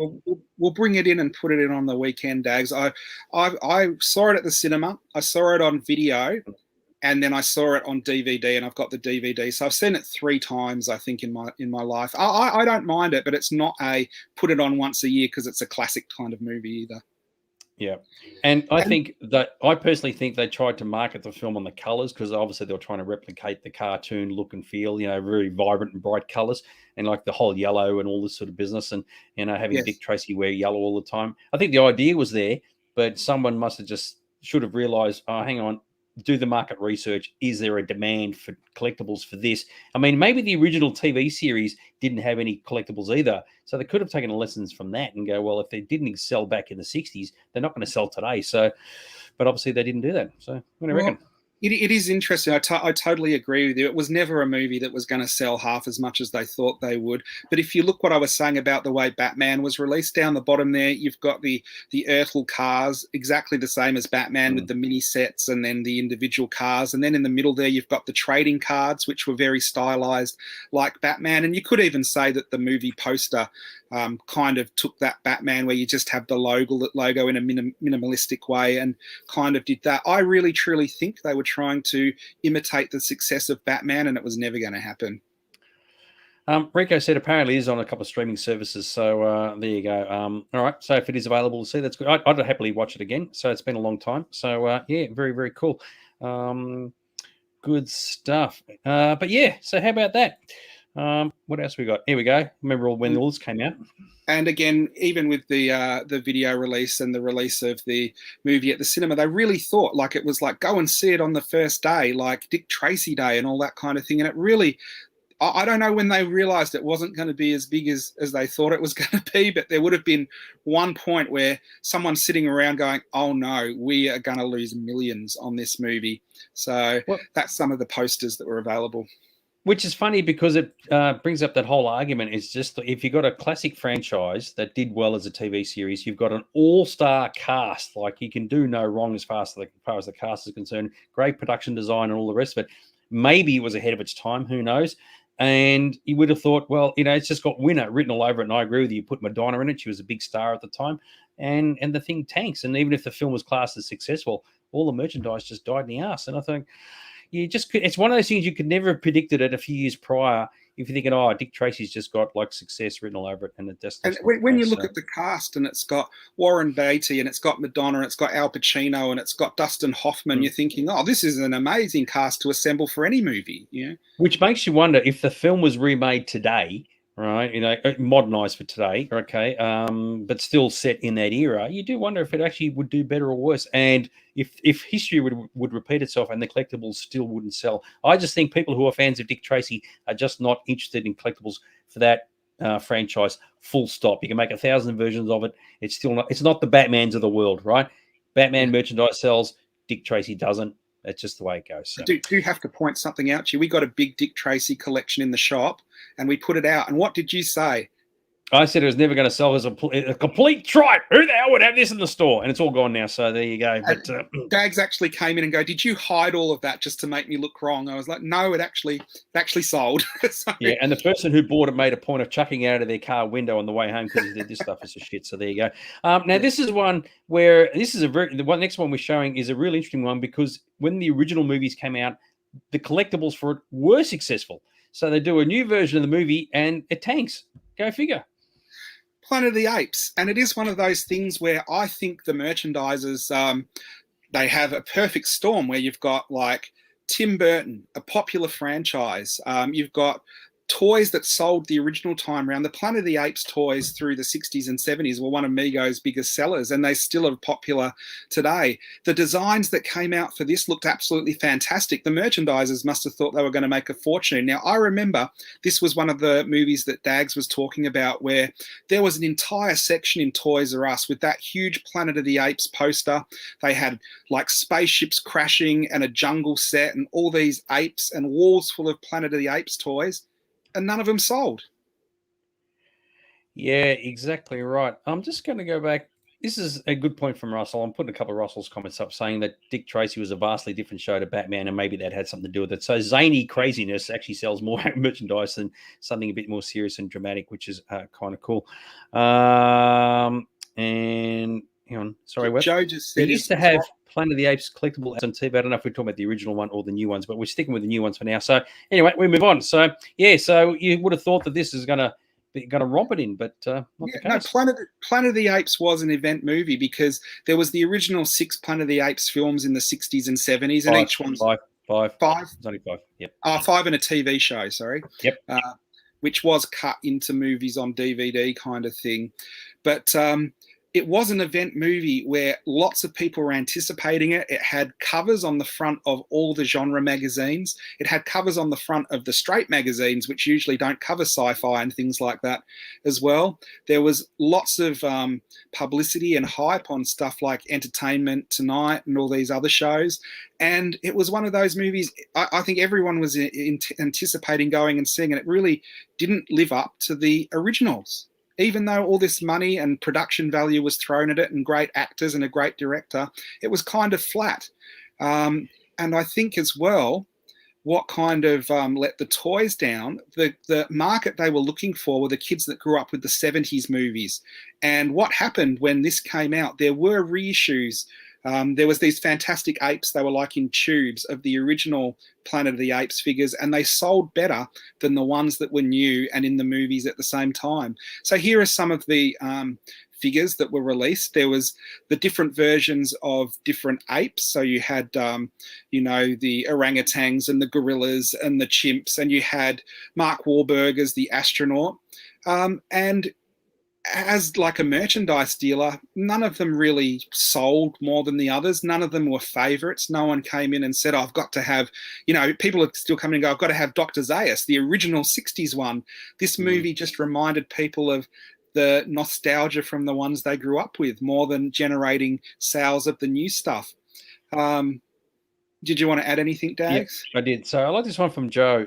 He said, love the 70s movies, but this was garbage. Yeah, it's an interesting point, isn't it? Because it was one of those things, it was like, it was for them to screw up really more than anything else. And there's a comment here. I've got to find it now. Sorry. On a completely side note, Joshua was asked about interested in your thoughts on Dune, old and new, from a merchandise perspective. We'll cover Dune in the next part of this, which is not next week, by the way. It'll be next year. I can proudly say that I own every single Dune collectible they ever produced from a toy perspective, every single one, right? Sounds like tens of thousands, doesn't it? But no, not even close. And we'll cover that off.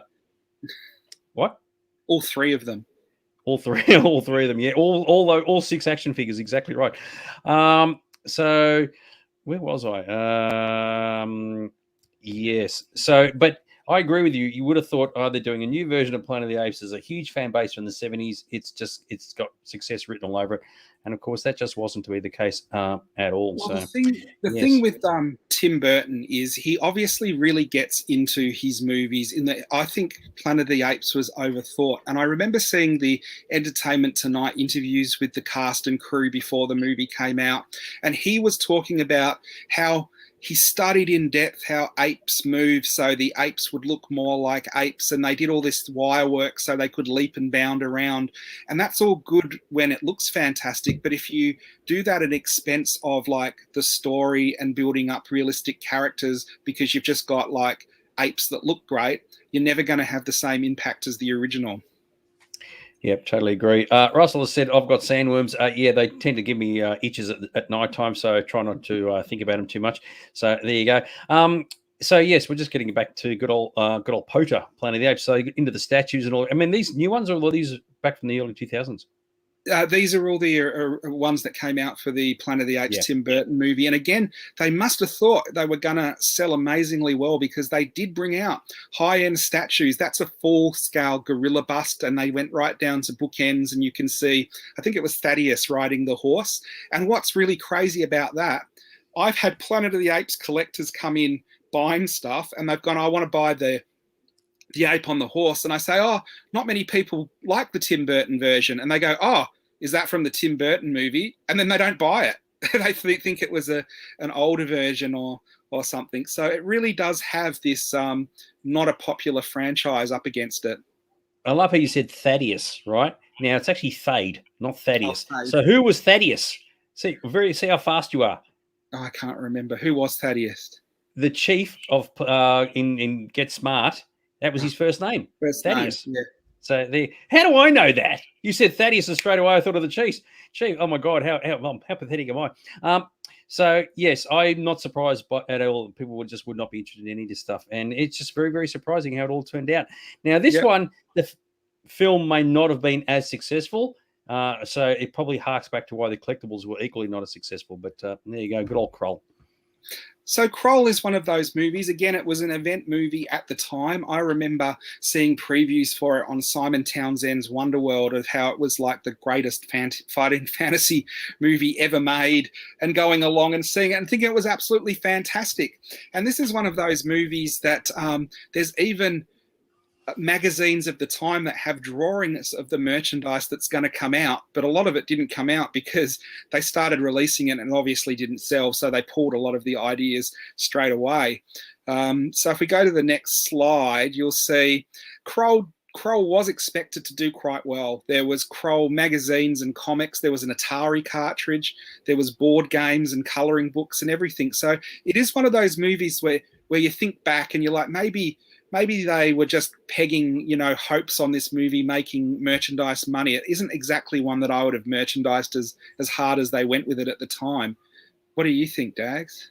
Yeah, I don't really remember much about Kroll. To me, you're right. There was a number of fantasy movies that came out in the 80s, and I think it just got swallowed up by everything else that was going on, Dark Crystal and Labyrinth and whatever. It was a bit of a hard time to get a fantasy movie out because a fantasy movie by default has a limited audience appeal, right? It's even less than sci-fi, and you had Legend as well.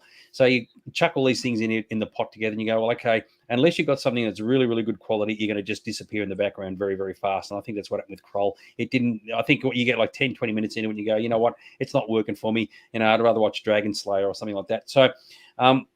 So it doesn't surprise me that none of this sort of really took off. But by the same token, you can find examples where you have one or two collectors who go, you know what, I'm really keen to get this stuff because nobody else wants it. And the movie is really, really significant to me. But in terms of the long-term longevity of this stuff, I can see why it just wouldn't have occurred. So, yeah, a bit unfortunate. You do wonder where, you've got someone there, and it might be because they've looked at the design work and the pre-production sketches, and they look at Kroll and go, wow, that'll make a great toy line and we'll merchandise that. And they look at Back to the Future and they go, absolutely nothing in here that we can use, so no one gets any licenses for it. Sometimes the people who pick up the licenses are way off with their barometer of what's going to do well and what's not. If Kroll was the first of the fantasy, I don't know what year it came out, but it was the first of the fantasy films before all the other big fish came in, like your Labyrinth, Dark Crystals, and whatever. It may have actually done better. A couple of comments. So Russell said it, Kroll is a bit like Willow, sort of the Lord of the Rings. Like, I mean, I remember the sequence when the horses had, flying in the sky with flames under the feet, and I go, yep, that's a shit. Yep, switch off. That kind of didn't work for me. Now Rico is actually asking a real question for a change. Was there Conan merchandise? I would have assumed not, if definitely not in this country. So what do you think? There was soundtracks and magazines. They tried to release Conan toys, and there's a big controversy because they think they showed Mattel, and then Mattel stole the idea and you made He-Man out of it.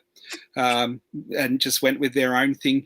The trouble with Conan is there were people that were going to get licenses to it, and then it was an R-rated movie, and you can't sell toys to kids if they can't go and see the movie. So all the licenses kind of dropped out as soon as they found out it was going to be rated R.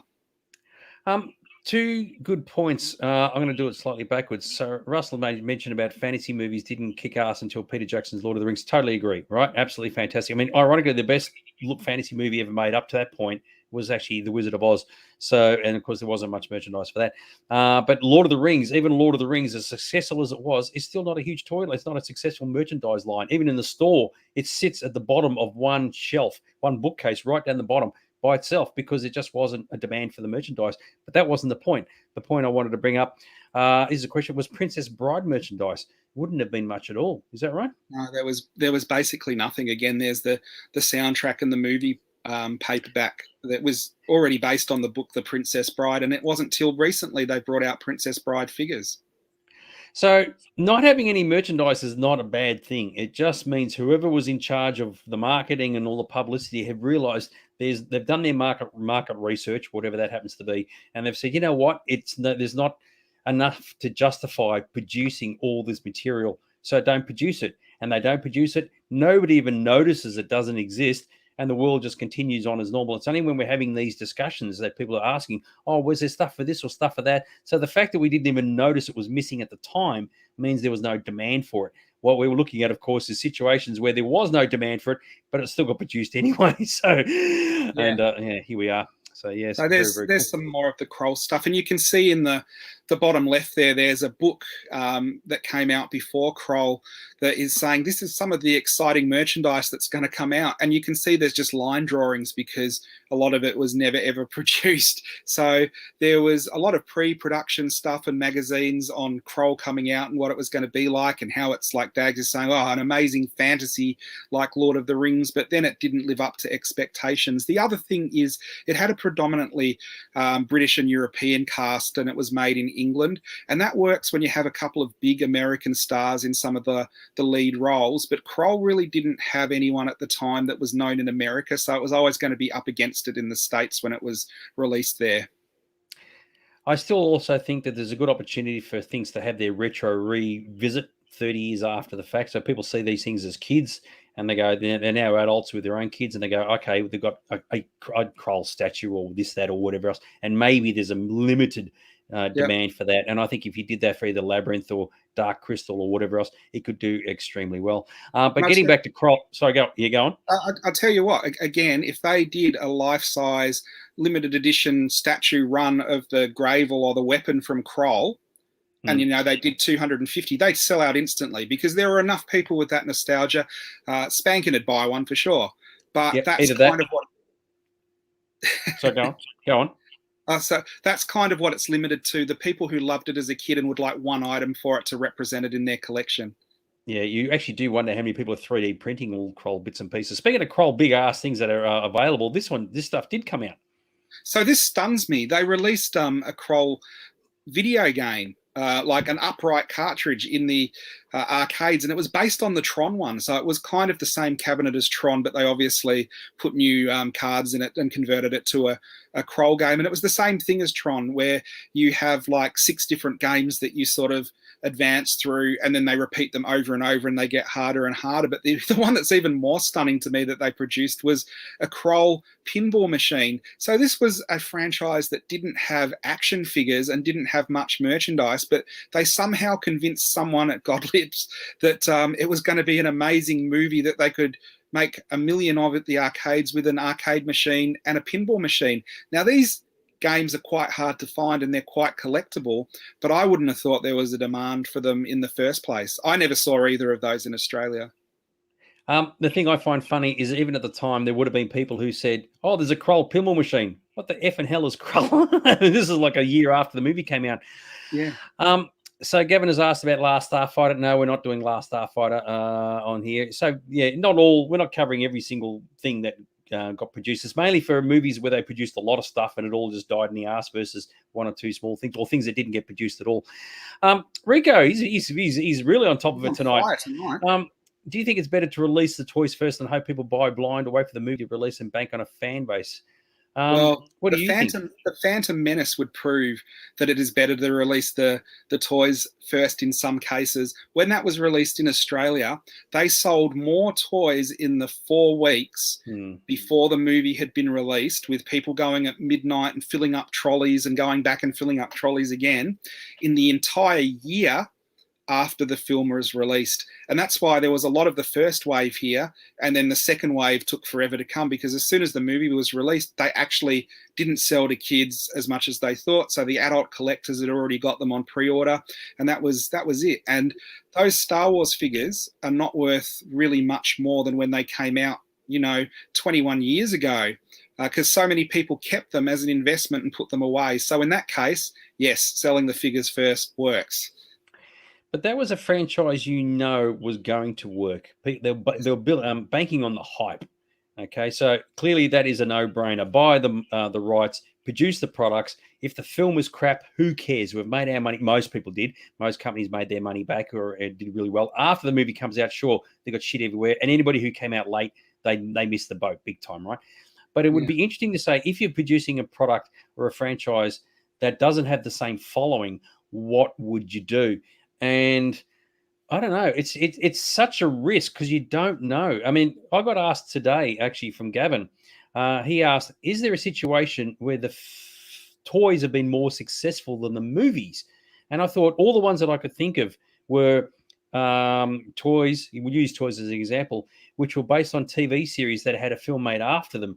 But it wasn't because of the movie that they were successful. So Teenage Mutant Ninja Turtles, that was successful because of the cartoon series. The film did really well, but not enough to sort of warrant people buying a lot more turtle stuff, in my view. Yeah. He-Man was a perfect example. That was already set up from the TV series. Masters of the Universe comes out. That doesn't do anything for the sales of the toys because they're all based on the TV series. And even Transformers, right? The TV series is what set that up. So if there's a situation where it's his movie, bang, there it is. There's nothing before it. What do you do with the merchandise? It's a hit and miss, and sometimes you can't always guarantee these things. But I think there's more likely to fail than succeed if you're starting at ground zero and day one, if that makes any sense. What do you reckon? Well, I reckon a lot of the times a movie comes out and is a success when merchandisers hadn't expected. A great example is Raiders of the Lost Ark. So they don't get toys in the shop till a year after. If they had toys in the shops when the movie was released, they'd have sold 10 times as many. But because it takes, a year of tooling and producing them, the movie had already been out of the cinemas and was moving on when the toys hit. So in that case, it would have been better if they'd got them out earlier. But I think it really is a case-by-case example. A great example of toys that don't really matter if the movie's good or bad is Lego, where Lego will release a Marvel set, and it can be for a great Marvel movie or an average one, and they'll sell exactly the same amount. Yeah, it's that, but that's not apples for apples because Lego is its own beast. The movie's just like a cherry on top. So, sorry, I'm gonna what? The crazy thing about Lego, if the movie bombs, the Lego often goes for more. So you've got like The Last Airbender or there was another one based on a video game. I've totally forgot it. Those sets didn't sell well, so they're on the secondary market. They go for thousands. So in not the next one, but I think a couple of slides later on, we're actually going to show you a franchise which is immensely successful, and yet in this case, it died in the arse regarding its merchandise, and it's a bit of a mind spin when you first see it. Now, this one that's coming up, I actually did not want to put in, because it's really not our ballywick at all. A bit of Robin Hood, but I put it in because of not what they produced, but what happened to the merchandise after the fact. So what did you want to say about Robin Hood before we move on to the slide that really matters? Robin Hood was a big movie, and it was a successful movie. It is not one that you would think would get toys, and the only reason it got toys is because they were so cheap to produce. And they were so cheap to produce because they took existing toys from Superpowers and Star Wars and even RoboCop, and they Frankenstein them together to make Robin Hood figures. So instead of, paying for a Robin Hood figure, they already had the Green Arrow from Superpowers, and they just made a Kevin Costner head. And instead of making a Friar Tuck figure, they already had a Gamorrean Guard figure, so they just made a Friar Tuck head. And then you get down to some of the other ones like the Sheriff of Nottingham, and it's actually, again, Robin Hood parts and Lex Luthor parts. And Will Scarlet is partially based on Robin, and I think that's Desard, isn't it, from the Superpowers is the other one. And then you've got Kazim, and he is actually Shazam and Robin Hood. So when it comes to merchandising stuff, often the people who are producing this are number crunching, and they would have gone, oh, we can't make Robin Hood figures. And then they go, but wait a minute, we've got these Star Wars figures and these superpower figures. We can make Robin Hood super cheap. So we buy the license and we've already got the molds to make them. So it's one of those franchises that was only produced because 90% of what went into the figures is already there. Which makes a lot of sense, because if you want to produce products and you're not 100% sure if they're going to work, you do it on the cheap like this, and you go, what if it tanks? Big deal. You haven't lost that much, as opposed to manufacturing them from scratch. So, but I think a lot of people would have say, oh, we saw this stuff in the shops, but nobody bought it because nobody wanted it, which makes sense because it's not a children's sort of market, and nobody really wants a Robin Hood playset, in my opinion, anyway. So there you go. Well, you can look them up online and you can find the adverts. And I actually think the adverts were better for these than they were for like Raiders of the Lost Ark and some of the other stuff. But those are familiar with Star Wars figures, you can see there that Sherwood Forest is just the Ewok village, and they've put some leaves on the top of it. Even all the action stuff is the same, like the boulder and the lift and things like that. And the other thing I do wonder, when you've got the bowler launcher, the bowler bomber on the end there, it looks very, very Ewok Ewok inspired. And I do wonder if they had these things ready to go for Star Wars, and then the sales sort of petered off, so they could just repurpose them for Robin Hood. And down the bottom there, under the bowler, is the Ewok battle wagon, which they basically just took the giant Endor skull off and changed it into a Robin Hood battle wagon.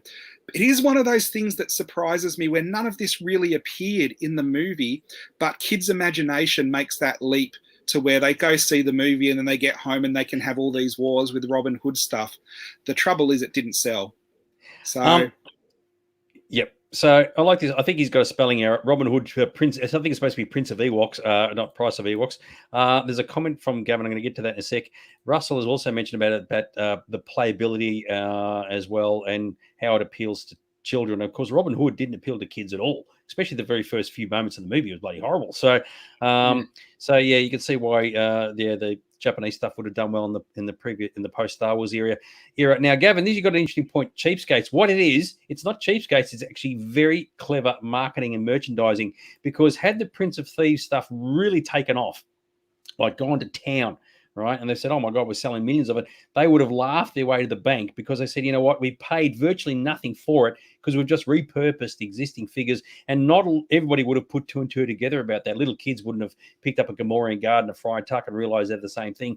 So it would have been absolutely ingenious. And if it didn't sell, they haven't lost as much. Matter. So it's actually very, very clever.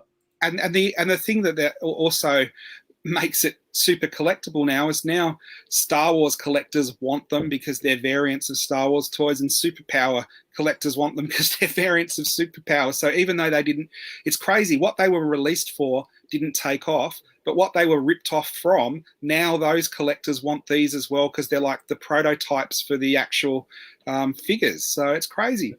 So if you get a fried tuck, just rip his head off, stick a Gamorrean guard head on, respray him, and you're good to go.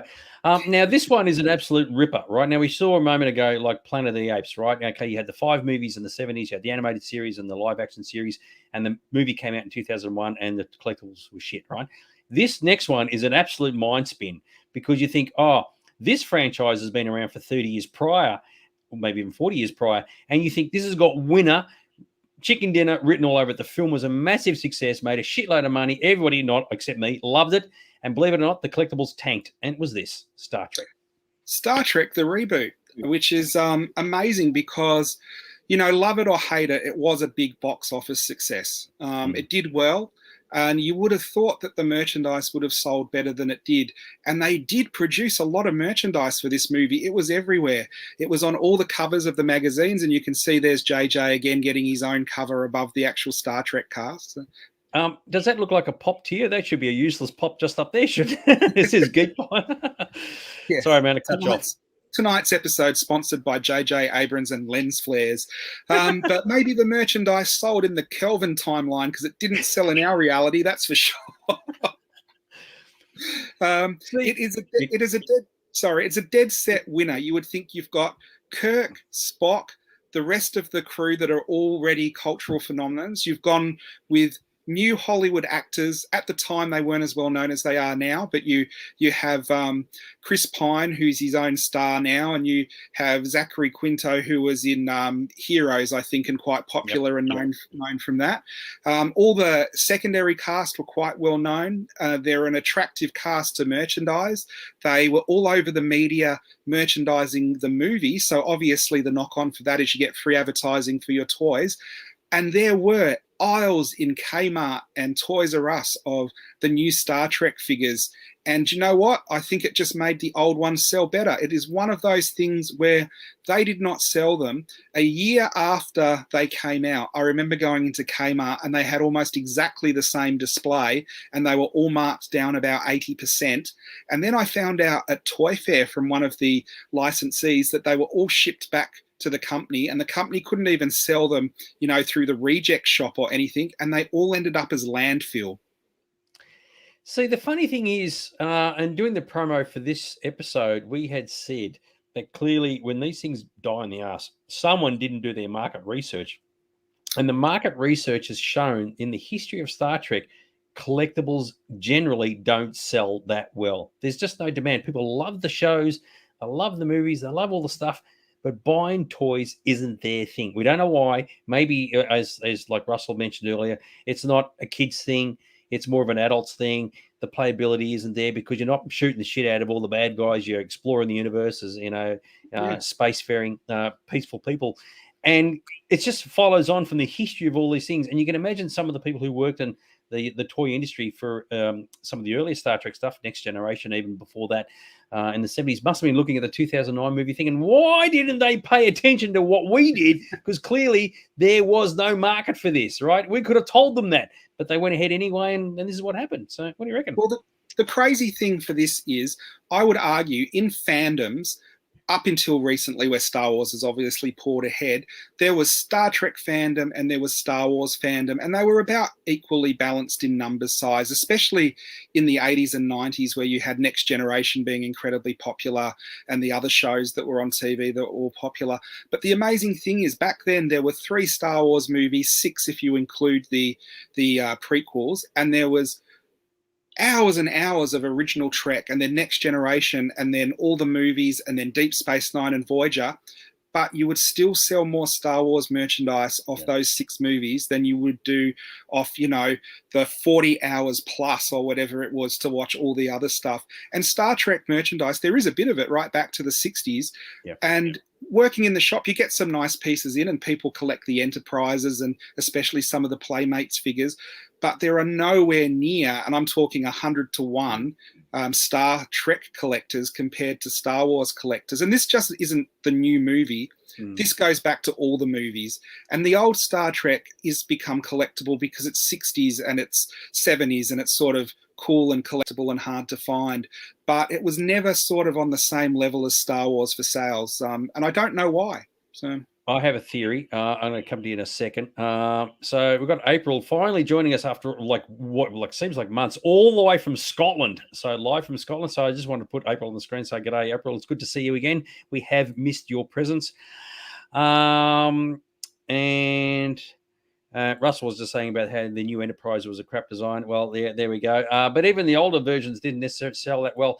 I was thinking that is there a school of thought that says if you have a franchise, whether it be movies or a TV series, we'll stick with movies, where there is combat and violence, regardless of what format that takes, is that likely to sell better than something which is a bit more cerebral? That's the only word I can think of at the time. So Star Wars, by definition, is a violent show. Okay, you got a lot of dudes shooting the shit out of each other. You got lightsabers and you got guns and you got ships blowing other ships up and whatever.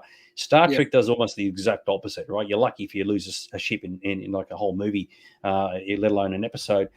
And I would argue that children who are playing with a lot of the toys do focus on more violent, whether it be on a subconscious level, more violent related films than anything else. Now, I don't know. I'd have to sit back and do some research on it. But I think that may have something to do with it. Sorry, go for it. I totally agree with you there, because that's absolutely true. The one thing I think about that, though, is what is the closest that Star Trek got to being a Star Wars-like movie with action and fast-paced and lasers and stuff? It was the movie that we're looking at, where, there were space battles and there was running around fast and like jumping out of ships. And it was a much more action-packed, faster-paced version of Star Trek. And it still didn't excite kids to buy the toys, did it? Probably, I would argue that if the rest of the franchise never existed and Star Trek in 2009 was the first iteration of Star Trek, things may have been different. I like this one from Rico. Violence almost sells better than sex. Well, I think, it would, because it works on a primal mindset, I guess. And this is the reason why your He-Mans and all that sort of stuff works so well. Big, bulked up dudes. As we said earlier, the He-Man characters, these big, large guys, sell better than, say, a small Willow character who's not even remotely violent by any stretch. So maybe there's a fair bit to and there's probably people who've discussed this and written about it on a psychological level from a children's point of view, because obviously a lot of these things were marketed to kids. So, but either way, they produced a lot of stuff. And the other thing they did, which I think is a big mistake, when they released it simultaneously in 3 different scales. So they didn't double down, they tripled down. So they released it in action figure Star Wars scale, the 3 1/4, and then they released it in like Star Wars Black Series, where you've got like the Marvel Legends size, and then they also released 12-inch figures of this stuff. So they really thought that it was going to be flying off the shelves, and it really didn't. Three comments actually. This goes back to Russell's discussion about anime earlier with robot and space battles. Once again, we're back to the violencing, the battles. Okay, get that. So that may have something to do with it. April has said about Star Trek has more in storyline humor between characters and Star Wars, which has more emphasis on action, ergo violence. And so there's a bit of a theme going here, and that may have something to do with it. But yeah, how about that, eh? Unbelievable. Yeah. So again, like in the center there, we've got good old JJ, the pop vinyl, which I think did come out after this actually, but I put him there as a bit of a joke. Yeah. But you can see they even released Star Trek Barbie dolls based on the new movie, and of course they'd already released the the Kirk and Uhura version from the 60s, which were quite popular and quite collectible. And these ones, again, didn't sell. They're hard to find on the secondary market because nobody bought them. And when they turn up, they don't go for very much. They released transporter play sets. They released the bridge. They released the new version of the Enterprise. They released prop replicas of phasers and things like that. And across the board, just didn't sell. So it's worth noting for people who are watching the show, we need to clarify that there would be things that some people bought, just not a lot of people bought them, right? So it's not like they say like every single item was not touched by a human being. There would have been some people who bought some of the dolls and the figures and whatever. But in terms of what they produced versus what they sold, it's a very, very disproportionate number, as opposed to saying, oh, we can't get these things out fast enough, where they're just walking off the shelves. That is the ultimate of merchandising, where like you have to produce different waves and series because there's a demand for it, whereas obviously for Star Trek the demand just wasn't there. So yeah, as April said, you can find Barbie dolls in just about everything, and Barbie is another, I don't know if we'll ever discuss Barbie ourselves because it's not really our forte, but that is a franchise which is beyond gigantic. So there you go. You do wonder, because with a lot of toys, eventually they become collectible in their own right, just because they're hard to find. And you do wonder how far into the future before people start coming in and saying, I want the J.J. Abrams version of Star Trek toys. But I have to say, I have never had a single person ask for them.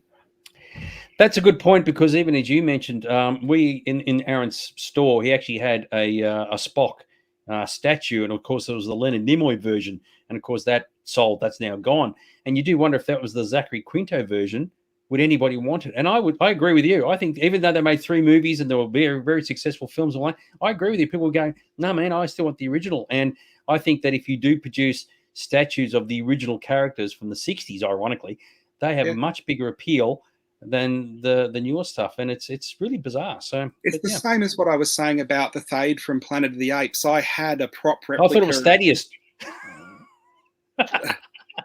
Now you're throwing me. But, You're right, Thade. But it was a really fantastic. It was a metal prop replica of the phaser, and it was given away with the first release of the DVD or Blu-ray box set. It was a 1-to-1 prop replica. Now you'd take it out and you'd sell it separately, because if you have it with the box set that says it's new Star Trek, it doesn't sell. And I actually had people come in and go, "Oh, that's fantastic. Is that from the original Star Trek?" And you'd go, "No, it's from the new movie." And they go, hard pass. It really is just not popular. Yeah, exactly right. So it's definitely food for thought. And the good thing about it is that when we do another version of this episode again, we'll bring in some other franchises which had some great, some of the products were great. I mean, amazing. You can have a movie that produces great merchandise. It's just there's no demand for it. What we've shown tonight in a lot of cases is stuff that just didn't cut the mustard for whatever reason. But there's nothing worse than you say, oh, this is awesome, but there was just no demand. There are some we will look at the future. We talked earlier before the show about the Tron merchandise, where the legacy stuff had holograms in the face, so they moved and talked and stuff. And they have become, unlike the Star Trek, classic toys outside, where a couple of years later, collectors have gone, oh, these were fantastic toys, and they're much sought after, just not at the time. But that's a discussion for another day. I totally agree with you. And with that in mind, actually, that actually brings us to the end of the episode. So, yes, we will revisit this topic once again. And even you might find out there that there's franchises that you absolutely loved that had merchandise produced that nobody wanted. And it may break your heart when you discover what those things were. So very, very, very, very cool. Anything you want to say before we sign off for this evening, Mr. Aaron? Yep, this is always an interactive show, and we really appreciate everyone's comments. If there are any movies with merchandise that you think we should discuss in the next time we do this, feel free to PM me or Dags or send a message through to the Aaron's Collectible or the Sci-Fi Zone page. We love interacting with the people who watch the show. Totally agree. And as always, mate, all your collectibles remain mint in box, even if they're from franchises no one gives a rat's ass about. And even if they don't give a rat's ass about them, still rip them off the card, because those toys deserve some love. Totally agree. Rip them off the card. Who gives a shit? So, all right, we'll leave you to it, guys. We'll see you next week. All right, take care. Have a good night, guys. See you. Bye.